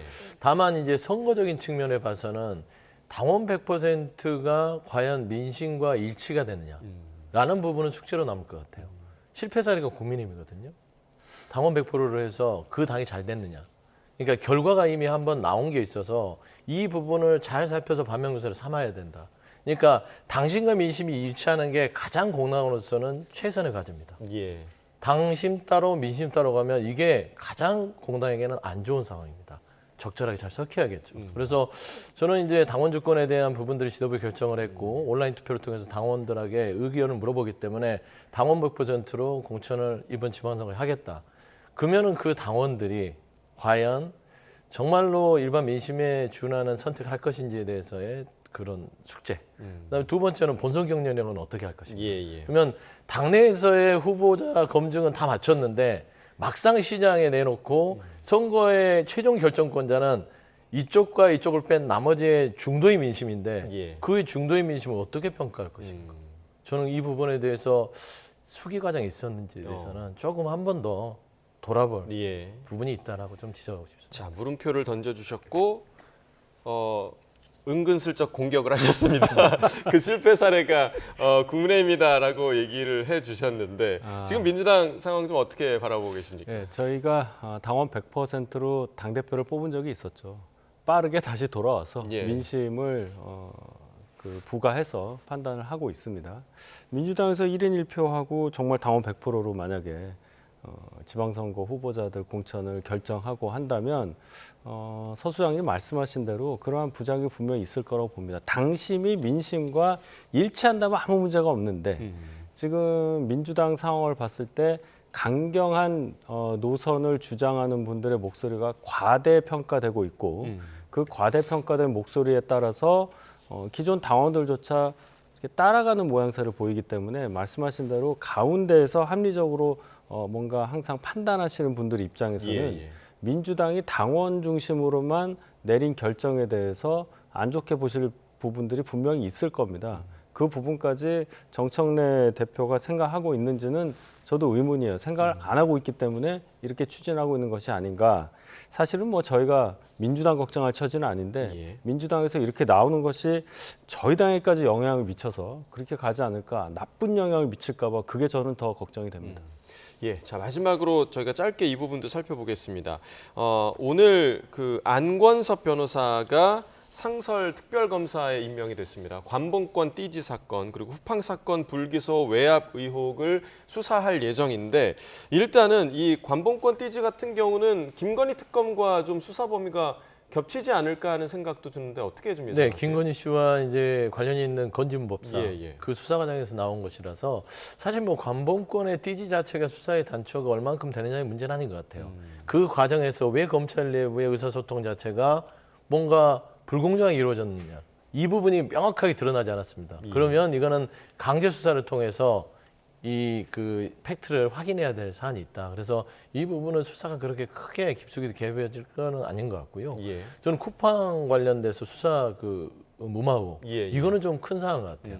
예를 들면은 이거를 담당 검사라든지 그 위에 차장 검사도 모르고 그 위에 지청장이 이거를 누가 보더라도 노동지청에서 형사고발을 통해서 처벌해달라고 했는데 이걸 불기소 처분했다는 것은 상당한 외압인데 그냥 외압이겠느냐. 저는 대가성 외압도 있었을 거라고 봅니다. 그래서 저는 이 부분은 사실상 특검을 통해서 상설 특검의 기간이 짧지만 아주 컴팩트하게 하면 이런 것들은 정의 실현을 위해서는 필요한 특검이지 않을까 싶습니다. 윤 대변인께서는 어떻게 보십니까? 지난 국정감사에서 가장 두드러지게 기억이 남는 사건 2개에 대해서 지금 특검을 한다고 생각을 합니다.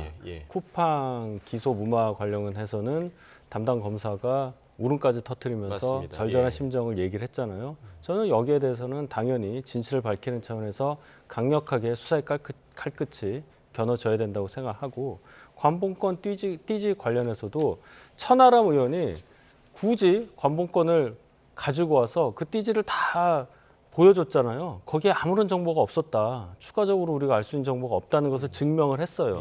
그러니까 이 관보험권 띠지 분실 관련해서는 띠지와 그 비닐로 쌓였던 것들이 없어졌는데 다행히 비닐로 쌓여진 부분에 있어서 앞에 적혀져 있었던 정보는 사진으로 남아 있고 그 정보 외에 분실된 띠지 사진은 없어요. 띠지에는 추가되는 정보가 없다는 게 증명이 됐는데 뭘 수사하려고 하느냐. 이거는 정치적 의도가 너무 많고 하나만한 일이다. 이미 천하람 의원이 증명을 했기 때문에 이거는 왜 하는지 정말 저는 이해가 안 갑니다. 알겠습니다. 자, 오늘 두 분 말씀 여기까지 듣겠습니다. 서영주 맥정치사회연구소장, 윤희석 전 국민의힘 대변인과 이야기 나눠봤습니다. 두 분 말씀 고맙습니다.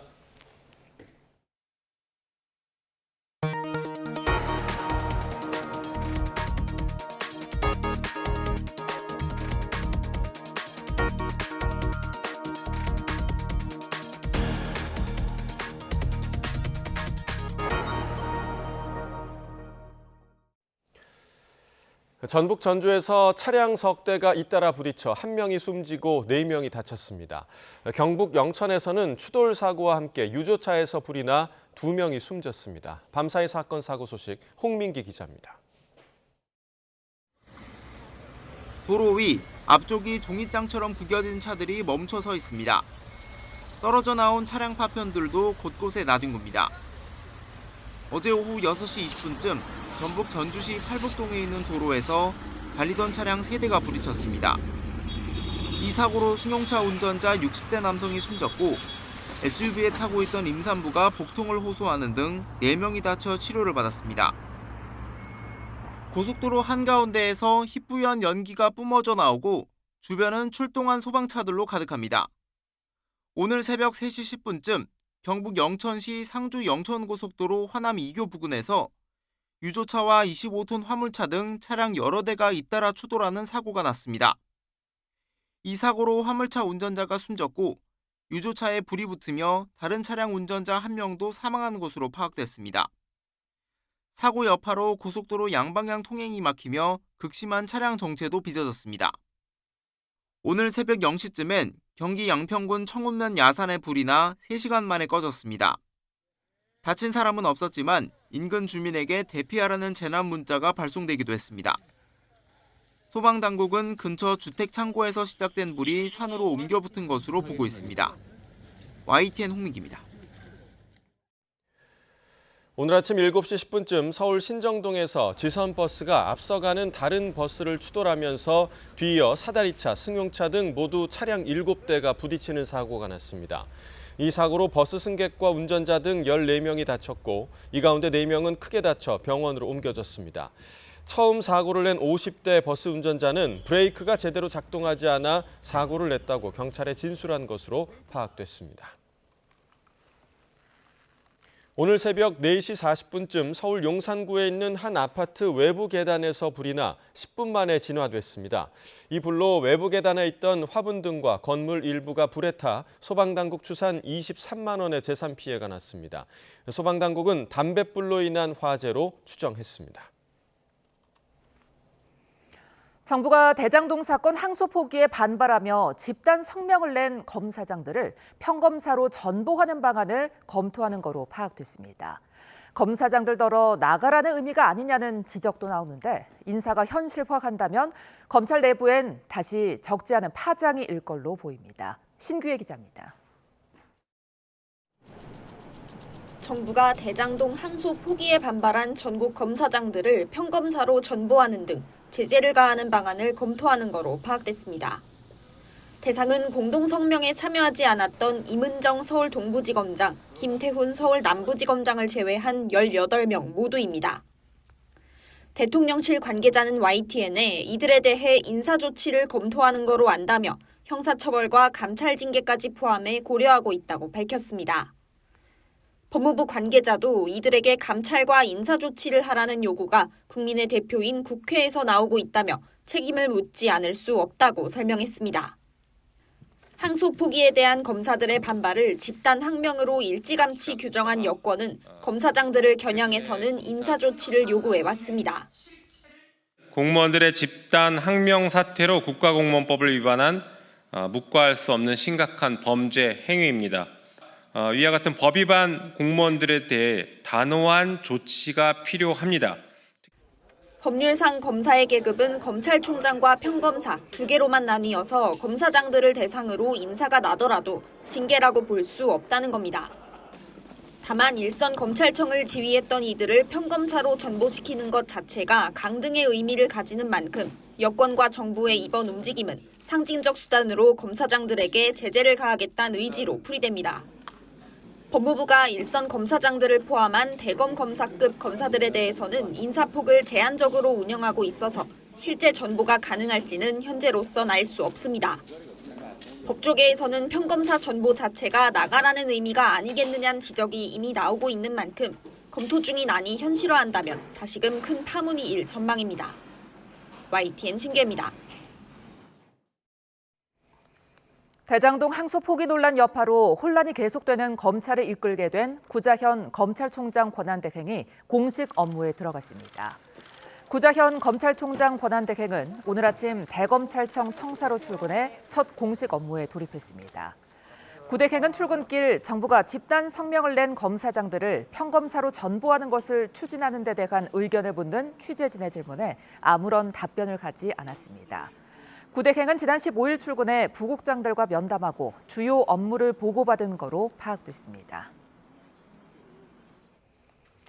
정성호 법무부 장관은 지금 가장 중요한 건 빨리 국민을 위해 법무나 검찰이 안정되는 거라며 어떤 것이 가장 좋은 방법인지 고민하고 있다고 말했습니다. 정 장관은 법무부 청사 출근길 대장동 사건 항소 포기 이후 집단 행동한 검사장들에 대해 징계를 검토하느냐는 질문에 특별히 드릴 말씀은 없다면서도 이같이 밝혔습니다. 이어 대통령도 해외 순방 준비 중인데 에이펙 성과도 한미 관세 협상으로 잘 마무리됐고 가장 중요한 건 경제 활력을 회복하는 거 아니겠느냐며 자신도 같은 입장이라고 강조했습니다. 관봉권 띠지 분실과 쿠팡 사건 불기소 외압 의혹을 수사할 상설 특별검사에 임명된 안권섭 변호사가 맡겨진 소임에 최선을 다하겠다고 밝혔습니다. 안 특검은 오늘 출근길 기자들과 만나 막중한 책임을 느낀다며 이같이 밝혔습니다. 또 특검보 인선과 준비 계획에 대해선 차근차근 생각해보고 준비하겠다고 말했습니다.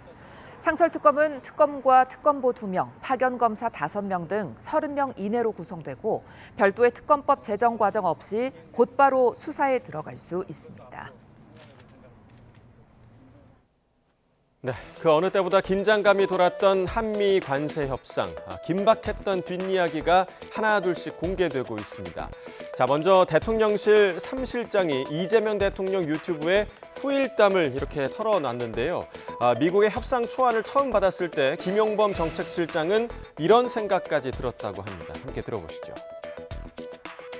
무슨 말을 해야 기절 초풍이라고 해야 될지 아주 진짜 말도 안 되는 아니어서 그래서 제가 올해가 을사년이구나. 네, 위성락 안보실장은 외교관 출신답게 협상가들이 마지막 순간에 서로를 배려했다라고 양쪽을 모두를 추켜 세웠고요. 강훈식 비서실장은 가장 완강한 건 이재명 대통령이었다라면서 철저히 국익을 중심에 둔 회담이었다는 걸 강조했습니다. 자, 그렇다면 이 대통령이 꼽은 최고의 협상가는 누굴까요? 바로 이 사람입니다. 우리 회장님들 정말로 고생 많으셨고요. 우리 김정관 장관 터프 사나이 정말 많이 쓰셨어요. 자, 이 대통령이 말한 터프 사나이 바로 김정관 산업통상부 장관이었습니다. 김 장관에게 터프가이라는 별명을 먼저 붙인 건 바로 트럼프 대통령이었는데요. 함께 들어보실까요? And your careers, Minister of Trade, Industry and Resources, Mr. Jung Kwon Kim, who's an incredible man, actually. My people say he's very tough, however. We wish we had somebody of a little bit lesser caliber, but they decided not to do that. 네, 상대 측 리더로부터 터프하다라는 말은 협상가에게는 최고의 칭찬이나 다름없겠죠. 양측 리더 모두에게 높은 평가를 받는 김 장관에게도 이번 협상은 힘들었다고 합니다. 그야말로 심장이 마르는 순간들이라고 표현을 했는데 왜 자신에게 이런 별명이 붙었는지 김 장관이 직접 러트닉 상무장관에게 물었다고 합니다. 들어보시죠. 트럼프 대통령이 야, 나보고 왜 터프 니고시에이터라고 했느냐 뭐 이런 이야기도 좀 물어보기도 하고 제 터프란 뜻을 제가 사전에서도 찾아봤는데 즐기다, 견디다 이런 뜻이 있거든요. 그래서 이번 협상 과정은 저희가 뭘 주고받는 것보다는 저희가 일단 지켜야 될 거 견디는 게 제일 중요한 힘든 과정이었는데 그 과정에서 저희가 물러서지 않고 계속 이렇게 견뎌낸 과정에 대해서 지독하다. 한번 때리면 들어가야 되는데 들어갔다 다시 나오고 하는 과정들에 대해서 아마 러트닉 장관도 굉장히 인상 깊게 본 것 같습니다. 꿈쩍 않던 러트닉 상무장관의 마음을 움직인 김 장관이 꼽은 반전의 순간, 바로 9.11 추모식 예배였습니다. 이 러트닉 장관의 아픈 기억을 함께 위로하고 싶다는 뜻을 전하자 이튿날 바로 만나자는 연락을 받은 겁니다. 이렇게 뒤늦게 공개된 에피소드 하나하나에서 극적 협상 타결 뒤에 숨은 우리 협상팀의 절실한 노력을 느낄 수가 있었는데요. 어렵게 타결된 협상인 만큼 앞으로의 후속 조치들도 잘 이어져야겠습니다. 트럼프 대통령이 고율의 관세를 부과하고 있지만 K컬처 열풍 덕에 우리 소비재 수출은 호조를 보이고 있습니다. 현재까지 식품과 화장품을 중심으로 간 소비재 수출은 6.6% 성장하며 올해 사상 최대를 기록할 전망입니다. 뉴욕에서 이승윤 특파원입니다. 북미 대륙 최초로 미국 뉴욕 지역에서 열린 한류 박람회에 등장한 샤이니의 태민과 화사. 이들의 화려한 공연에 현지 팬들은 열광적인 반응을 보였습니다. K컬처 열풍이 한국 제품에 대한 호감으로 이어져 특히 식품과 화장품 등 소비재 수출은 9월 말까지 6.6% 성장하며 사상 최대를 기록할 전망. 진정한 한류가 미국에서 대중화를 이뤘다라고 말을 할 수 있기에는 생활용품의 한류화가 대중화가 돼야 돼요. 그래서 뷰티는 이미 그게 된 것 같고 패션, 다른 음식품 분야도 상당히 근접했다고 저는 보입니다. 이번 한류 박람회에선 하루 반 만에 1,135만 달러 이상 규모의 소비재 수출 계약과 양해각서가 체결됐습니다. 2만 명 이상이 박람회를 방문했고 그동안 우리 수출 업체들이 애타게 찾아갔던 미국 바이어가 먼저 상담을 요청한 것도 예전과 달라진 점. 미국의 주류 메인스트림 어떻게 보면 플랫폼들이 참가했었고요. 기획전으로 된 제품들을 K타운 포유라든가 거의 다 팔았다고 얘기 들었거든요. 그래서 한류에 대한 관심이 높구나. 전문가들은 드라마 속 배우가 쓰는 화장품과 아이돌이 즐기는 간식을 실제로 체험하고 싶게 만드는 것이 K컬처라면 한국산 소비재는 체험 가능한 한국 문화로 받아들여지면서 문화와 산업의 선순환 구조가 만들어졌다고 설명합니다. 코트라는 미국인들이 K컬처에 대한 호감으로 한국산을 써보고 품질을 신뢰하게 되면서 트럼프 행정부의 관세로 가격이 올라도 한국 소비재 수출은 큰 영향을 받지 않고 있다고 설명했습니다. 뉴욕에서 YTN 이승윤입니다. 일본의 가지도 사지도 말자, 중국에서 강력한 노재팬이 시작된 분위기입니다. 발단은 다카이치 일본 총리가 타이완 위기 시에 개입할 수 있다고 한 한마디였는데요. 중국 관영 매체가 즉각 반격의 준비는 이미 끝났다고 경고했고 이 반격은 곧바로 시작됐습니다. 중국 정부는 일본 여행과 유학 자제령을 잇따라 발표하고 국유항공사는 일본행 항공권을 취소할 때 위약금까지 면제해주겠다고 나섰는데요. 올해 일본을 찾은 외국인 가운데 중국인이 가장 많고 일본 내 유학생 3명 중 1명이 중국인인 만큼 일본은 긴장할 수밖에 없습니다. 중국의 압박은 무력 시위로까지 이어졌는데요. 중국 해경은 어제 양국 분쟁 지역인 갸오이다오, 센카쿠 열도를 순찰했고 오늘부터는 서해 중부에서 실탄 사격 훈련까지 예고했습니다. 이쯤 되자 일본에서는 2010년 센카쿠 사태가 재현되는 게 아니냐는 우려가 나옵니다. 당시 중국이 히토류 수출을 끊는 보복에 나서자 일본의 일부 히토류 품목 가격이 9배까지 뛰고 자동차 등 핵심 산업이 마비되기까지 했는데요. 그럼에도 불구하고 다카이치 정권은 강성 지지층의 반발을 의식해 발언을 쉽게 거두지 못하는 기류입니다. 게다가 이미 발언을 철회하지 않겠다고 못 박은 상황이라 번복할 경우 중국의 굴복한 모양새로 보일 수 있기 때문인데요. 중국 달래기와 지지층을 향한 눈치 속에 일본의 외교가 흔들리면서 수교 53년 만에 양국의 관계가 최악으로 치달을 수 있다는 전망이 나오고 있습니다.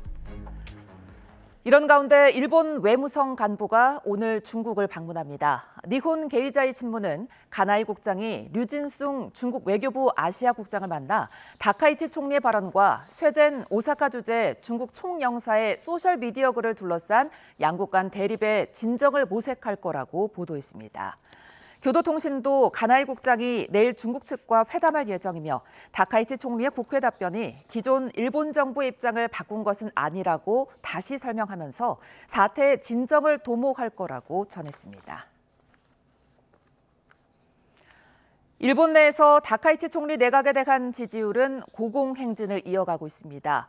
아사히 신문은 지난 15일에서 16일 유권자 1,100여 명을 설문조사한 결과 다카이치 내각을 지지한다는 응답률이 69%에 이른다고 보도했습니다. 아사히 신문이 내각 출범 초인 지난달 25에서 26일 실시한 조사에서도 지지율은 69%였습니다. 아사히 신문은 출범 초와 비교해 두 번째 조사에서는 지지율이 떨어지는 것이 일반적이지만 다카이치 내각은 역대 내각 가운데서도 손에 꼽히는 지지율을 유지하고 있다고 전했습니다. 이번엔 미중 간 무역 협상 소식 알아봅니다. 미국이 지난달 미중 정상회담과 관련한 세부 합의를 이달 안에 마무리할 계획이라고 밝혔습니다. 고물가로 공화당이 지방선거에서 패배했다는 분석이 나오고 있는 가운데 미 재무장관은 내년 초 인플레이션이 꺾일 거라고 주장했습니다. 워싱턴 홍상희 특파원입니다. 스콧 베선트 미 재무장관은 중국과의 무역 합의문이 아직 마무리되지 않았지만 이달 안에 세부 합의를 마칠 계획이라고 말했습니다. 시진핑 중국 국가주석은 트럼프 대통령을 존경하고 있다면서 중국이 정상회담 합의를 지킬 것으로 기대한다고 강조했습니다. We hope to have done by Thanksgiving. The meeting was conducted very high level, and I am confident that they will honor their agreement. 지난달 부산에서 열린 미중 정상회담에서 중국은 히토류 수출 통제를 1년 동안 유예하기로 했고 미국은 중국에 부과했던 이른바 펜타닐 관세를 10%로 낮추기로 합의했습니다. 그러나 중국이 미국의 군사기업에는 히토류 공급을 차단할 거라는 전망이 제기되면서 베선트 장관은 미국이 쓸 수 있는 카드가 많다고 경고했습니다. We have lots of levers, but to come out and say this before the agreement's even inked, I think is irresponsible. 미국 내 계속되고 있는 고물가 우려에 대해서도 진화에 나섰습니다.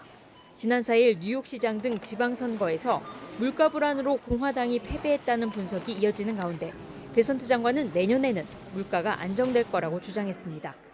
팁과 초과 근무 수당 세금 공제가 환급돼 실질 소득이 늘어날 거라며 관세 수입 증가분을 미국 가정에 $2,000씩 나눠줄 거라는 계획도 다시 언급했습니다.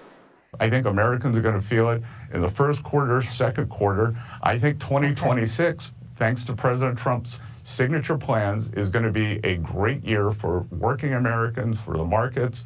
관세 판결 전망에 대해서는 전통적으로 대법원이 대통령의 핵심 정책에 개입한 적은 없다며 연방대법원이 혼란에 뛰어들지 않을 거라고 덧붙였습니다. 워싱턴에서 YTN 홍상입니다.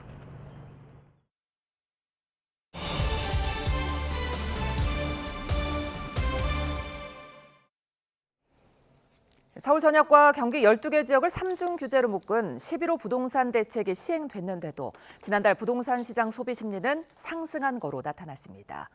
국토연구원이 발표한 10월 부동산 시장 소비자 심리조사 결과를 보면 지난달 전국 주택 매매 시장 소비 심리 지수는 120.8로 9월과 비교해 3.3포인트 올라 상승 국면을 유지했습니다.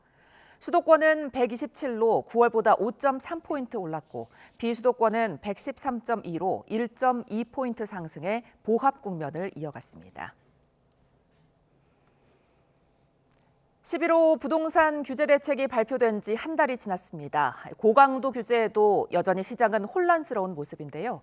부동산 규제 한 달 평가와 추가 대책 가능성까지 관련 내용 김준환 서울디지털대 부동산학과 교수와 함께 이야기 나눠봅니다. 교수님 안녕하십니까? 안녕하세요. 예. 자, 11호 부동산 대책이 나온 지 이제 한 달이 지났는데 집값 잡기에 좀 효과가 있었습니까? 이제 부동산 관련 기사들을 보면 거래량이 뭐 90% 급감했다, 뭐 시장이 꽁꽁 얼어붙었다 이런 예. 얘기가 나오고 또 실제로 이제 중개업소나 이런 젊은 층의 신혼부부 뭐 이렇게 집을 구하는 분들의 어떤 여러 가지 불만의 목소리를 들어보니까 이제 급한 불은 어느 정도 껐다라는 생각이 들어요. 예. 이제 단지 이제 이게 어디까지 갈 것이고 이게 효과를 얼마나 유지할 수 있을지, 그리고 이제 이것을 단지 이렇게 강력한 규제만으로 시장을 이렇게 이끌어가기는 좀 어려운 부분들이 있어서 예. 이것을 또 어느 시기에 적절한 방법으로 또 바꿔나가면서 풀어나갈 것인지가 가장 문제인데 예. 제가 보기에는 최소한 내년 초반까지는 아마 시장 분위기가 뭐 이렇게 좀 가지 않을까 이렇게 생각을 합니다. 예. 자, 급한 불은 껐다라고 평가를 해주셨는데 어쨌든 3분기 지금 전국 부동산 거래량 그리고 거래 금액이 동반 하락했다고 예, 하는데 예. 그럼에도 불구하고 지금 강남 3구와 용산 같은 고가 지역의 매수는 강해졌다고 하더라고요. 근데 이게 저희가 이제 여러 가지 기사들을 보면 좀 잘 판단을 해야 될 것들이 있는데 지금 거래 건수가 워낙 작기 때문에 예. 이게 한두 건 나오고 가지고 이제 좀 비싸게 팔리고 이런 것 같아요. 거래 건수가 워낙 작기 때문에 그래서 이걸 가지고 뭐 시장이 지금 뭐 움직인다, 뭐 이렇게 시장이 다시 이제 되살아나고 상승 국면으로 다시 진입할 것 같다 이런 판단은 좀 섣부른 판단 같고요. 좀 더 이제 지켜봐야 될 거라고 생각을 하고요. 예. 근본적으로 저는 개인적으로 강남 3구, 용산구 같은 이 초고가 지역은 우리가 정부가 지금 실행하고 있는 이런 일반적인 규제 방법 갖고는 사실 주택가격 안정화, 주택시장 안정을 기하기는 상당히 어려운 부분들이 있어요. 예. 일반 시장과 강남 3구, 용산 지역 등 초고가 주거 지역은 어떻게 보면은 그들만의 특별한 특성이 있고 또 이 굉장히 또 뭐 우리가 기사에서 말하는 현금 부자라는 얘기를 많이 쓰는데 예. 굉장히 초고소득층이기 때문에 예. 대출에 크게 구애를 받지 않는 수요층이거든요. 그리고 또 이제 얼마든지 자녀들에게 상속 증여나 차용이라든가 예.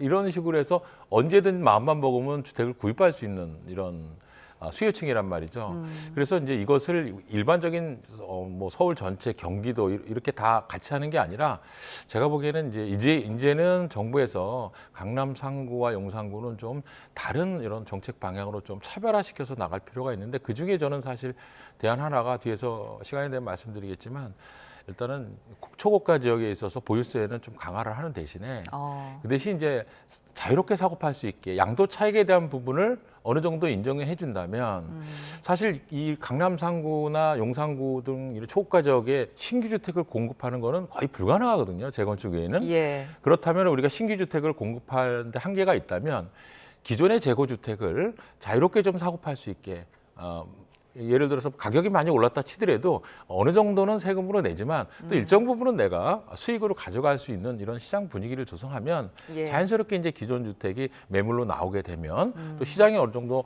선순환되는 구조 속에서 또 가격이 안정될 가능성도 있기 때문에 예. 일단 너무 이렇게 쥐어짜는 것보다는 한쪽으로는 좀 출구를 열어주는 이런 방향이 지금 시점에서 좀 필요하지 않나 이렇게 생각을 합니다.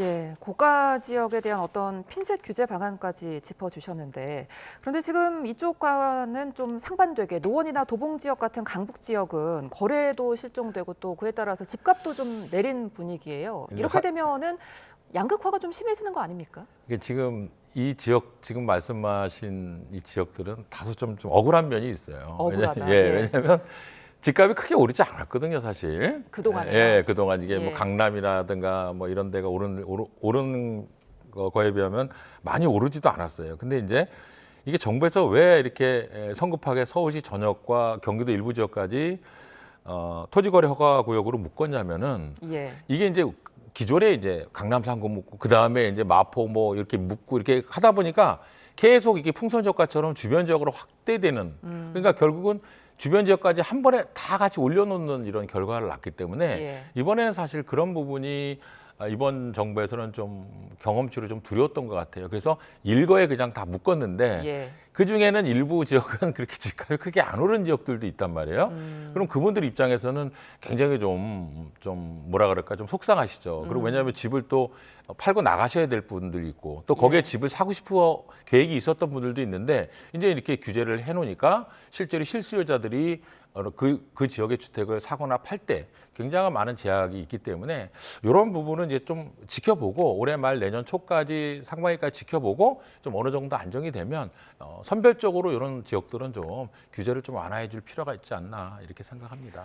그러니까 이제 정부에서 풍선 효과를 대비해서 좀 광범위하게 규제를 했다 이렇게 분석을 하셨는데 그럼에도 불구하고 이제 경기도 일부 지역에서 풍선 효과가 나타나고 있다 이런 분석도 있거든요. 근데 이제 저도 이제 기사를 봤는데 이게 이제 지금 항상 이렇게 규제가 되면 규제 지역 주변이 조금 이제 단기적으로 이제 오릅니다. 이제 그것이 얼마나 장기적으로 가고 건수가 많느냐를 봐야 되는데 이번에는 이렇게 이 건수가 많지 않은 것 같아요. 그래서 이거는 일시적으로 좀 나타나는 현상인데 좀 더 이제 지켜봐야 될 것 같고 그리고 뭐 지금 뭐 동탄이나 이런 지역 같은 경우에는 대부분 주택을 구입하시는 분들이 중산층 정도의 분들이란 말이에요. 그러면 대출을 끼고 이렇게 집을 사야 된다는 얘기입니다. 근데 실제로 지금 이번에 규제가 대출을 어느 정도 끼고 이렇게 집을 사기는 쉽지 않은 구조거든요. 그러니까 그 이전보다는 수요층이 굉장히 얇아졌다 이렇게 판단할 수가 있습니다. 그렇다면은 과거보다는 이렇게 풍선 효과가 폭넓게 또 장기적으로 가격도 많이 급등할 거라고는 생각하지 않기 때문에 이번에는 굉장히 좀 제한적이지 않나 이렇게 생각을 합니다. 그런데 이제 이런 초강력 부동산 대책에도 지금 10월 청약 경쟁률이 전월 대비해서 2배가 상승했어요. 그래서 저도 이거 보고 깜짝 놀랐는데요. 예를 우리가 보통 집을 분양받을 때는 기존에 있는 집을 팔거나 전세금에 플러스 대출 아니면 저축을 해서 하잖아요. 근데 지금 상황에서는 대출을 많이 받을 수 없는 구조인데 이렇게 경쟁률이 높았다는 것은 이 지역에 이제 집값이 더 오를 것이라고 판단하는 분들 중에서 고소득층 자녀분이나 이런 분들이 제가 보기에 상속이나 증여 아니면 부모님의 도움을 좀 받아서 조금 여기 청약을 많이 넣은 것 같아요. 그래서 경쟁률이 좀 높아진 것이지 사실 실제로 일반 지금 중산층은 청약을 내가 신청을 하려고 그러다가 못한 분들도 상당히 있다고 저는 얘기를 들었거든요. 그래서 요거는 약간 좀 기존에 있던 패턴하고 좀 다른 패턴이 아닌가 이렇게 생각을 합니다. 그러니까 이제 짚어주신 것처럼 이렇게 되면은 청약 시장마저 현금 부자들의 리그가 된 게 아니냐 이런 비판이 나오는데요. 지금 상황에서는 제가 보기에는 지금 청약 경쟁률이 높은 거는 어느 정도 현금 동원 능력이 있는 분들이 아마 청약을 많이 하셨을 거다 이렇게 생각을 합니다. 그것이 이제 어느 정도 부모의 도움을 받을 수 있는 분들이 그렇기 때문에 지금 말씀하신 대로 정말 이 대출을 좀 어느 정도 받고 집을 사고자 했던 이런 중산층 실수요자들이 조금 피해를 봤다라는 측면을 우리가 또 이렇게 무시할 수는 없는 거죠. 자, 이런 부분에 대한 대책도 나와야 될 텐데 그런가 하면 그래도 이번에 규제로 외국인들의 부동산 투자는 좀 줄었다고 하거든요. 저는 이번 규제 중에서 그래도 잘했던 부분이 이제 이 부분이 외국인들이 이제 뭐 무차별적으로 막 주택을 구입하잖아요. 이제 여기 이제 실거주 의무가 부과가 되기 때문에 실제로 이제 자기가 외국 사람이 와서 실거주하면서 집을 사는 경우를 제외하고는 굉장히 꼼꼼하게 들여다보겠다라고 자금 조달하는 것부터 그래서 지금 외국인들이 이제 투기를 하려고 집을 구입하시는 분들이 많이 줄은 것 같아요. 그래서 이거는 굉장히 좀 바람직한 측면이 아닌가 이렇게 생각을 하고 앞으로도 지금 규제가 이렇게 지속이 된다면 외국인들이 이제 이렇게 집에 투자를 하고 이런 비율은 좀 점점 계속 줄어들지 않겠나 이렇게 생각을 합니다. 그런데 이번에 대책 이후에 지금 서울이나 수도권 아파트 전세값이 크게 오르고 있어서 좀 걱정이거든요. 이 부분은 어떻게 보세요? 그래서 저도 이제 사실 전세 부분은 정말 우리 서민들이잖아요. 그래서 이 부분이 좀 걱정이 돼요. 이걸 두 가지로 볼 수가 있는데 하나는 이제 전체적으로 이제 전세 물량이 좀 줄었다는 거고 또 하나는 이제 이게 이제 주택을 매입을 하고자 하고 생각했던 분들이 지금 뭐 대출 규제다 뭐다 규제가 여러 가지로 있으니까 이제 구입을 미루면서 그냥 전세로 그냥 계속 눌러 앉는 이런 수도 늘어났다는 거죠. 공급은 줄어들고 수요는 지금 늘어나는 구조이기 때문에 이것은 이제 정부가 좀 다시 한번 꼼꼼히 들어봐야 될 부분인 것 같고요. 좀 올해 다음 달 정도까지 모니터링을 해서 전세에 대한 여러 가지 추가적인 좀 대책을 좀 내놓을 필요가 있지 않나 이렇게 생각을 합니다. 근데 이제 여기에 더해서 전세의 월세화도 빨라지고 있다고 걱정인데 이런 현상은 어떻게 해석해야 될까요? 사실 이제 저도 이제 일본에서 공부할 때 일본 사람들이 전세라 그러면 이해를 못 합니다. 근데 우리는 이제 전세라는 독특한 제도가 있는데 전세 제도라는 것은 양날의 검 같은 겁니다. 그래서 정말 서민들에게는 그 전세를 통해서 주거비 부담을 세입자한테는 좀 주거비 부담을 줄여주기 때문에 가처분 소득이 좀 늘어나는 그래서 경제 내수 경제를 활성화시키는 이런 효과가 있는 반면에 이것이 갭 투자의 하나의 도구로 이용이 될 때는 집값 상승을 시키는 이 양날의 검인데요. 그리고 제가 개인적으로 봤을 때 이 월세가 계속 증가하는 거는 이게 큰 우리 축입니다. 그래서 앞으로 월세 비중은 제가 보기엔 줄어들지는 않고 점점 늘어나는 추세로 가는데 문제는 이게 급격하게 이제 월세화가 진행이 된다면 우리 서민들이 이제 전세로 살고 있는데 실제로 월세보다는 은행 금리가 싸지 않습니까? 예. 그러니까 은행에서 대출을 받아서 전세를 사는 것이 월세로 사는 것보다는 훨씬 이득이거든요. 예. 그래서 이제 이런 부분들이 우리가 고민이 되는 부분인데요. 그래서 이런 게 급격하게 이렇게 너무 진행되는 것은 우리가 어느 정도는 정부에서 좀 대책을 세워야 되지 않나라는 생각이 듭니다. 예, 이렇게 월세는 오르고 또 전세 매물은 또 사라지고 있고 여기에 대해서 이제 매매 감소세도 두드러지는데 이러면서 실수요자들의 어떤 공급 부족 불안도 커지고 있거든요. 지금 사실 정부가 뭐 20몇만 원을 공급한다고 대책을 발표했지만 그 공급 시기는 제가 보기에는 이번 정권 내에 공급하는 물량은 거의 없을 겁니다. 왜냐하면 최소한 대규모 공급이 하려면 예. 최소한 5년에서 10년 걸리거든요. 뭐 소규모로 공급되는 건 하겠지만 그렇게 봤을 때는 이번 정부 내에서 주택 공급 수를 많이 늘린다는 것은 사실 현실적으로 불가능하기 때문에 이런 공급 부족 현상은 나타날 것으로 보입니다. 그래서 예. 그런데 이제 정부가 이번 사실 규제가 언론에서 보도하는 것 이상으로 굉장히 강력한 규제거든요. 그렇기 때문에 이제 이 실수요자들이나 이런 투자 수요들이 지금 단기간에는 섣불리 움직이기 어려운 시장 국면이기 때문에 당분간은 이제 좀 지금 상황으로 안정이 되겠지만 이제 추가적으로 더 어떻게 장기적으로 이끌어가느냐는 것은 이제 정부가 좀 더 많이 고민해야 될 필요가 있지 않나 이렇게 생각을 합니다. 예, 이런 상황 속에서 지금 주담대 금리가 약 2년 만에 연 6%로 올랐어요. 이렇게 되면은 서울이나 수도권 집값에 어떤 영향이 있을까요? 집을 못 사시죠. 대출 예. 받으시는 분들이. 금리가 1%, 2%만 올라도요. 실제로 상환하는 금액은 많이 달라집니다. 예. 그렇기 때문에 사실 돈 많이 쓰는 분들은 그 금리나 원금 상환 금액이 부담이 안 되시겠지만 일반 서민들한테 굉장히 부담이 되거든요. 그럼요. 그렇다면 집을 사기로 했지만 대출 금리가 6%가 되면 이제 이것을 약간 좀 연기하는 분들이 많이 늘어나실 거다. 예. 그렇다면은 당연히 이제 실수요자들은 좀 당분간은 좀 실수요자는 줄어들 이런 가능성이 상당히 높다 이렇게 볼 수 있겠습니다. 예, 그러니까 이렇게 규제를 하니까 이 돈이 주식으로 좀 몰리는 경향도 있다는데 그래도 아직 부동산 투자 심리는 살아 있다고 봐야 될까요? 저는 아직까지 그래도 서울 수도권 일부 지역은 꺼지지 않는 불이다. 아직은 꺼지지 않았습니다. 잔불도 남아 있고 더 다시 불이 타오를 수도 있는 이런 시장이기 때문에 예. 이것을 뭐 우리가 이제 앞으로는 뭐 하락 국면이다 이렇게 얘기할 수가 없습니다. 그래서 뭐 일본과 같이 이 버블 붕괴라는 이런 큰 충격이 오지 않는 한은 아직까지 집이라는 것은 우리나라 국민들이 이제 이게 자산 증식의 수단이고 재테크의 수단이라는 생각이 아직 남아 있기 때문에 예. 이것은 이런 상황들이 단기에 이렇게 없어지기는 쉽지 않아 보입니다. 예. 자, 이렇게 집값이 잘 잡히지 않으니까 한국은행이 기준금리를 인하하지 않을 거다 이런 전망까지 지금 나오는데 이 금리 정책에 따라 집값이 얼마나 영향을 받는 겁니까?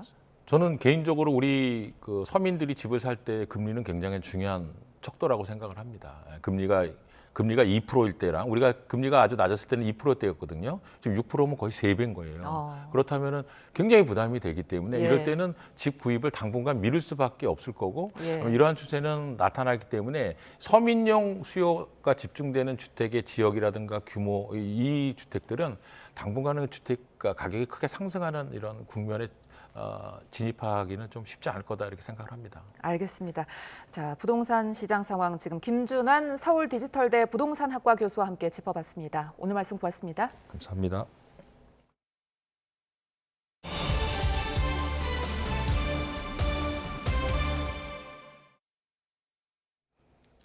미국이 세계 최강 항공모함을 카리브해에 배치하면서 베네수엘라에 대한 군사적 압박을 최고 수준으로 높였습니다.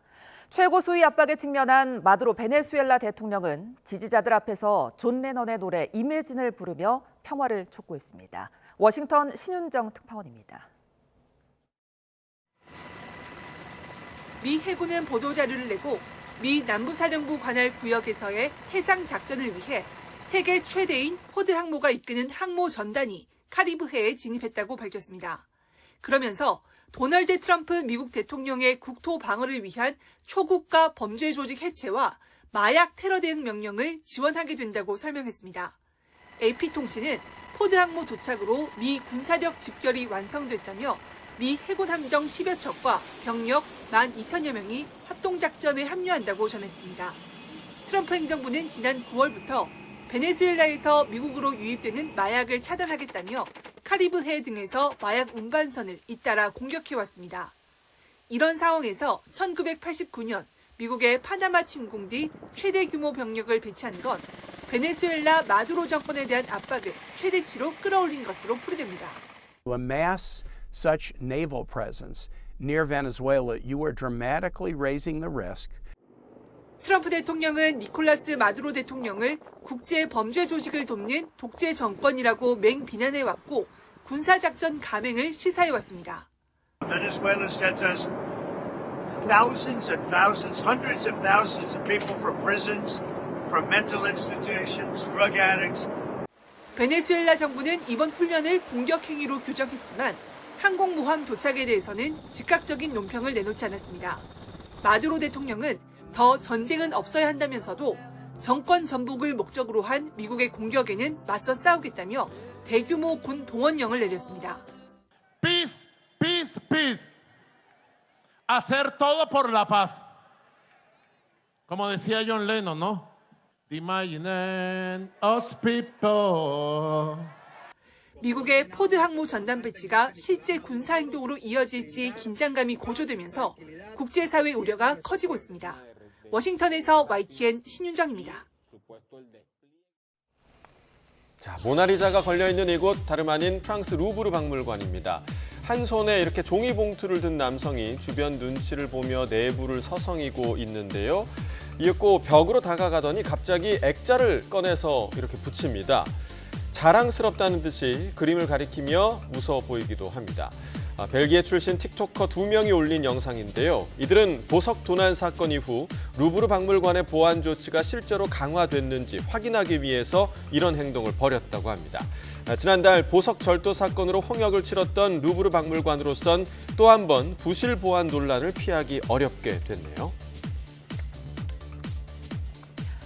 폭탄이 터지는 것처럼 새빨간 용암이 분출하더니 이윽고 회색 연기가 피어오릅니다. 연기 속에서 번개가 내리치는 모습도 보이는데요. 화산재가 서로 부딪히면서 생기는 정전기 때문에 생성된 화산 번개입니다. 어제 새벽 일본 규슈 남부의 활화산 사쿠라지마에서 분화가 발생했습니다. 분화구에서 솟아오르는 분연이 4,000m 넘게 솟아오르기도 했는데요. 이 때문에 일본 가고시마 공항을 오가는 항공기 40여 편이 결항한 거로 전해졌습니다. 네, 이번엔 소형 선박 한 척이 물살을 가리며 바다를 달리는 모습인데 선체 위에서 갑작스럽게 폭발이 일어나더니 순식간에 배 전체가 불길에 휩싸였습니다. 미 남부사령부가 마약 운반선으로 의심되는 소형 선박을 격침했다며 공개한 영상인데요. 이 선박이 동태평양에서 마약을 밀수하고 있었다며 타고 있던 남성 마약 테러리스트 3명이 이번 공습으로 숨졌다고 전했습니다. 미군의 선박 공격과 격침은 21번째인데 현재까지 최소 83명이 숨졌다고 CNN 방송이 전했습니다. 양떼가 도심 한복판을 가로지르고 있습니다. 씩씩하게 걸어가는 모습에 왠지 모를 절도까지 느껴지는데요. 가장자리로 길을 내준 사람들은 양들의 행진을 휴대전화 카메라에 담기 바쁩니다. 여름철 도시 주변에서 풀을 뜯던 양떼가 월동기를 앞두고 교외 새로운 목초지로 이동하는 건데요. 이맘때쯤 독일 뉘른베르크 광장을 행진하는 게 연례 행사로 자리 잡았다고 합니다. 양들이 곳곳에서 풀을 뜯고 다닌 덕에 시내 조경 관리에도 도움을 주고 있다는데요. 마을 사람들로선 여러모로 고마운 마음이겠죠. 네, 다음 소식입니다. 조종사 없이 인공지능으로 알아서 날고 또 전투까지 하는 무인 전투기 개발이 속도를 내고 있습니다. 미 공군이 이르면 내년부터 본격적인 시험 가동에 나설 걸로 보여서 전 세계 공군 전력에 대변화를 불러올 거로 전망됩니다. 김선중 기자입니다. 지난 8월 시험 비행에 성공한 미국 방산기업 제너럴 오토믹스의 무인 전투기입니다. 갬비스로도 불리는 이 무인 전투기는 인공지능으로 스스로 이착륙과 비행이 가능합니다. 기술 대부분이 보안 사항이지만 전문가들은 최소 1,300km에 달하는 항속거리에 2개의 미사일을 탑재할 수 있을 것으로 추정합니다. 또 다른 미국 방산기업인 안두릴의 무인 전투기 이른바 퓨리도 지난 10월 시험 비행을 마쳤습니다. 무인 전투기는 조종사가 필요 없다 보니 설계가 단순하고 무게도 가볍습니다. 그만큼 돈도 적게 들고 제작 기간도 짧습니다. Instead of using a military engine, we've been able to use a commercial business jet engine that are mass-produced and readily available. And we've designed nearly every part of this that can be made in hundreds of different places within the U.S. from lots of different suppliers. 미 공군은 두 전투기 가운데 최종 기종을 선정해 이르면 내년부터 본격 양산에 들어갑니다. 일단은 기존 전투기에 보조 임무를 맡긴다는 계획이지만 기술 진화 속도를 보면 완전 새로운 전술이 탄생할 수도 있습니다. Air dominance is not a birthright, but has become synonymous with American air power. But air dominance needs to be earned every single day. 미국에 이어 중국과 러시아도 무인 전투기 개발에 속도를 내면서 경쟁도 한층 가열되고 있습니다. 앞서 미국 항공 산업을 주도하고 있는 일론 머스크 스페이스X CEO는 이제 유인 전투기 시대는 끝났다고 주장했습니다. 물론 반론도 없진 않지만 전문가들은 막대한 전투기 가격과 조종사 양성에 애를 먹는 현실을 볼 때 먼 미래의 이야기는 아닐 것이라고 입을 모읍니다. YTN 김선중입니다. 교황 레오 14세가 세계 지도자들에게 정의 없이는 평화가 없다며 가난한 이들의 절규에 귀를 기울여 달라고 주문했습니다. 교황은 노숙자 등 소외된 이들과 식사를 함께 했는데 이 자리에 트랜스젠더 여성들도 초대했습니다. 신홍진 기자입니다.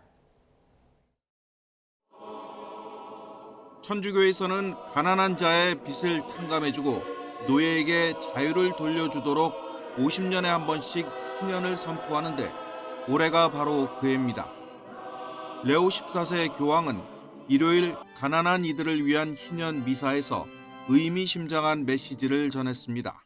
I capi degli stati, i responsabili delle nazioni, ad ascoltare il grido dei più poveri.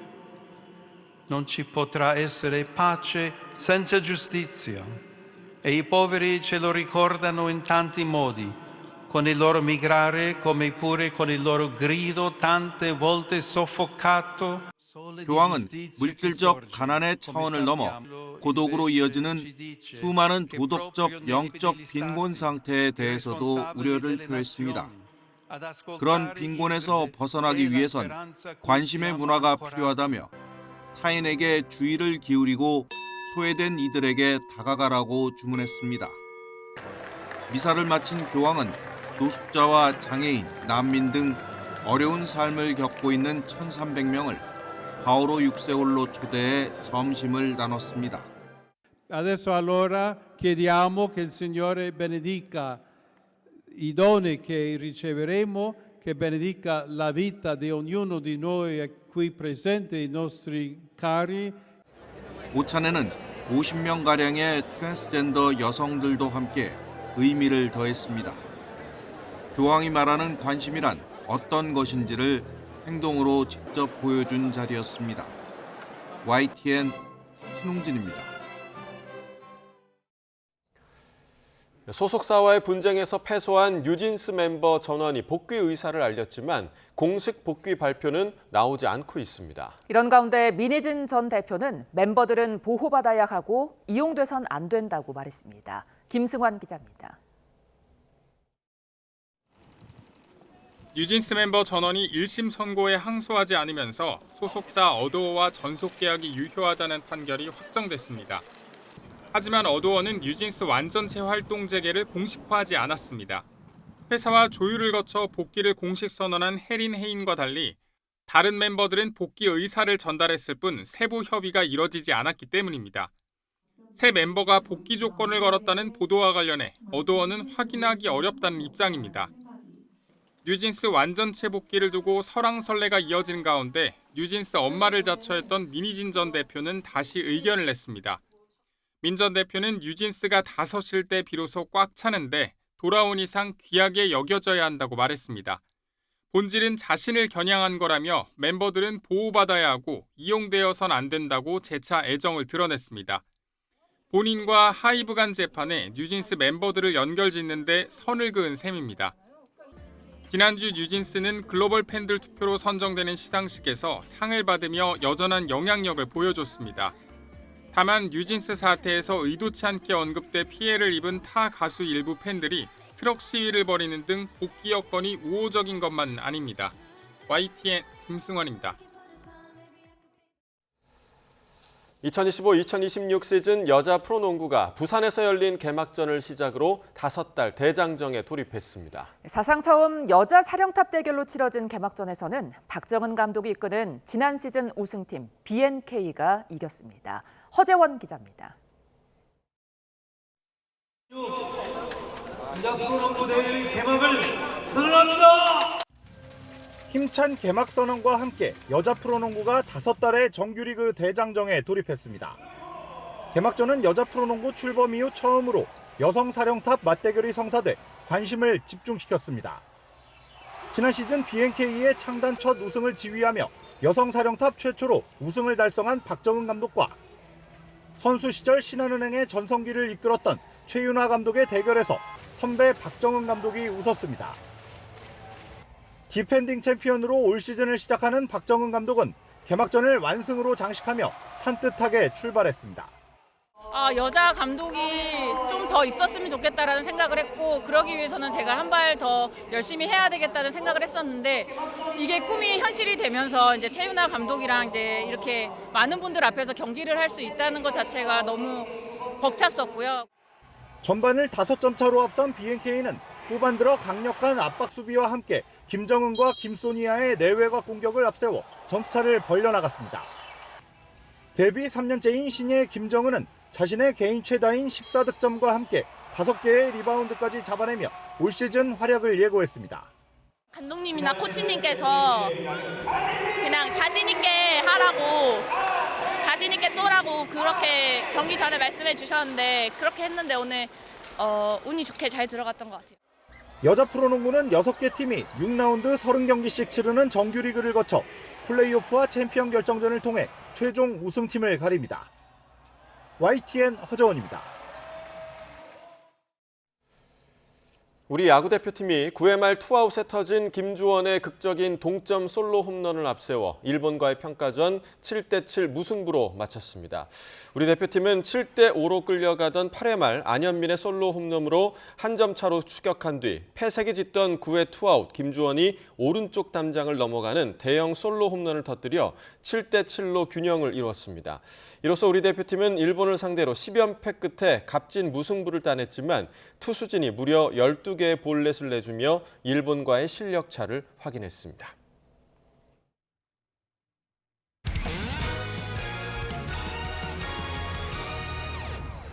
있는 센터백의 힘과 균형이 굉장히 좋죠. 자, 올라옵니다. 네, 헤딩 떨궈졌고 오버 들어갔어. 서버의 환상적인 바이스크킥 선제골을 기록합니다. 시즌 초반을 보내고 있습니다. 그렇습니다. 바운드가 높게 튀었는데요. 자, 머무르게 되면서 손석영 부산의 바퀴 선제골이 터집니다. 손석영 선수가 경기 시작한 지 1분 만에 자, 잡았어요. 안창빈입니다. 시작하자마자 득점포. 야, 이게 고성골식 축구죠. 각본 없는 드라마에. 역습도 강한 팀이 있기 때문에요. 자, 전반전 경기 부천의 선수로 시작됐습니다. 지금 걷어내질 못했어요. 자, 안쪽으로 찔러주고 슛! 인천이 시작하자마자 10초 만에 10초 만에 최고 빠른 골이지 않을까 싶고요. 내 꿈은 축구왕, 세계에서 제일 가는 스트라이커. 패스. 한낮에도 차가운 공기가 홍대 거리를 에워싸고 있습니다. 현재 서울 기온은 3.8도로 아침과 크게 다르지 않고요. 어제 같은 시각보다는 무려 13도나 낮습니다. 그동안 예년보다 온화한 날씨가 이어졌던 터라 더 춥게 느껴지고 있습니다. 나오실 때는 보온에 각별히 신경 써주시기 바랍니다. 지난 밤사이 북서쪽에서 찬 공기가 내려오면서 날이 급격히 추워졌습니다. 한낮에도 기온이 크게 오르지 못하고 있는데요. 오늘 낮 기온은 서울 5도, 청주와 대전 7도로 어제보다 많게는 14도나 낮겠습니다. 메마른 날씨 속 영동 지방에는 건조주의보와 강풍주의보가 동시에 내려져 있습니다. 작은 불씨가 바람을 타고 날아가 대형 산불로 이어질 수 있으니까요. 화재 예방에 만전을 기해 주시기 바랍니다. 반면 서해안을 중심으로는 오늘 밤부터 비가 조금 내리겠고요. 호남 지방에는 1cm 안팎의 첫눈이 내릴 가능성이 있겠습니다. 제주 산간에는 내일까지 최고 5cm의 눈이 예상됩니다. 내일은 올가을 최고 추위가 찾아오겠는데요. 오늘 밤 9시를 기해 강원과 충북 일부, 영남 내륙을 중심으로는 한파주의보가 발효되겠습니다. 서울은 아침 기온이 영하 3도, 체감온도가 영하 7도 안팎까지 곤두박질하겠습니다. 이번 추위는 목요일 아침까지 이어진 뒤 낮부터 점차 누그러질 전망입니다. 오늘 밤사이 비나 눈이 내리는 지역에서는 추위 속 도로 살얼음이 발생할 가능성이 있습니다. 미끄럼 사고가 발생하지 않도록 안전에 각별히 유의하시기 바랍니다. 지금까지 YTN 원희다입니다. 이상으로 월요일 뉴스나우 마칩니다. 시청해주신 여러분 고맙습니다.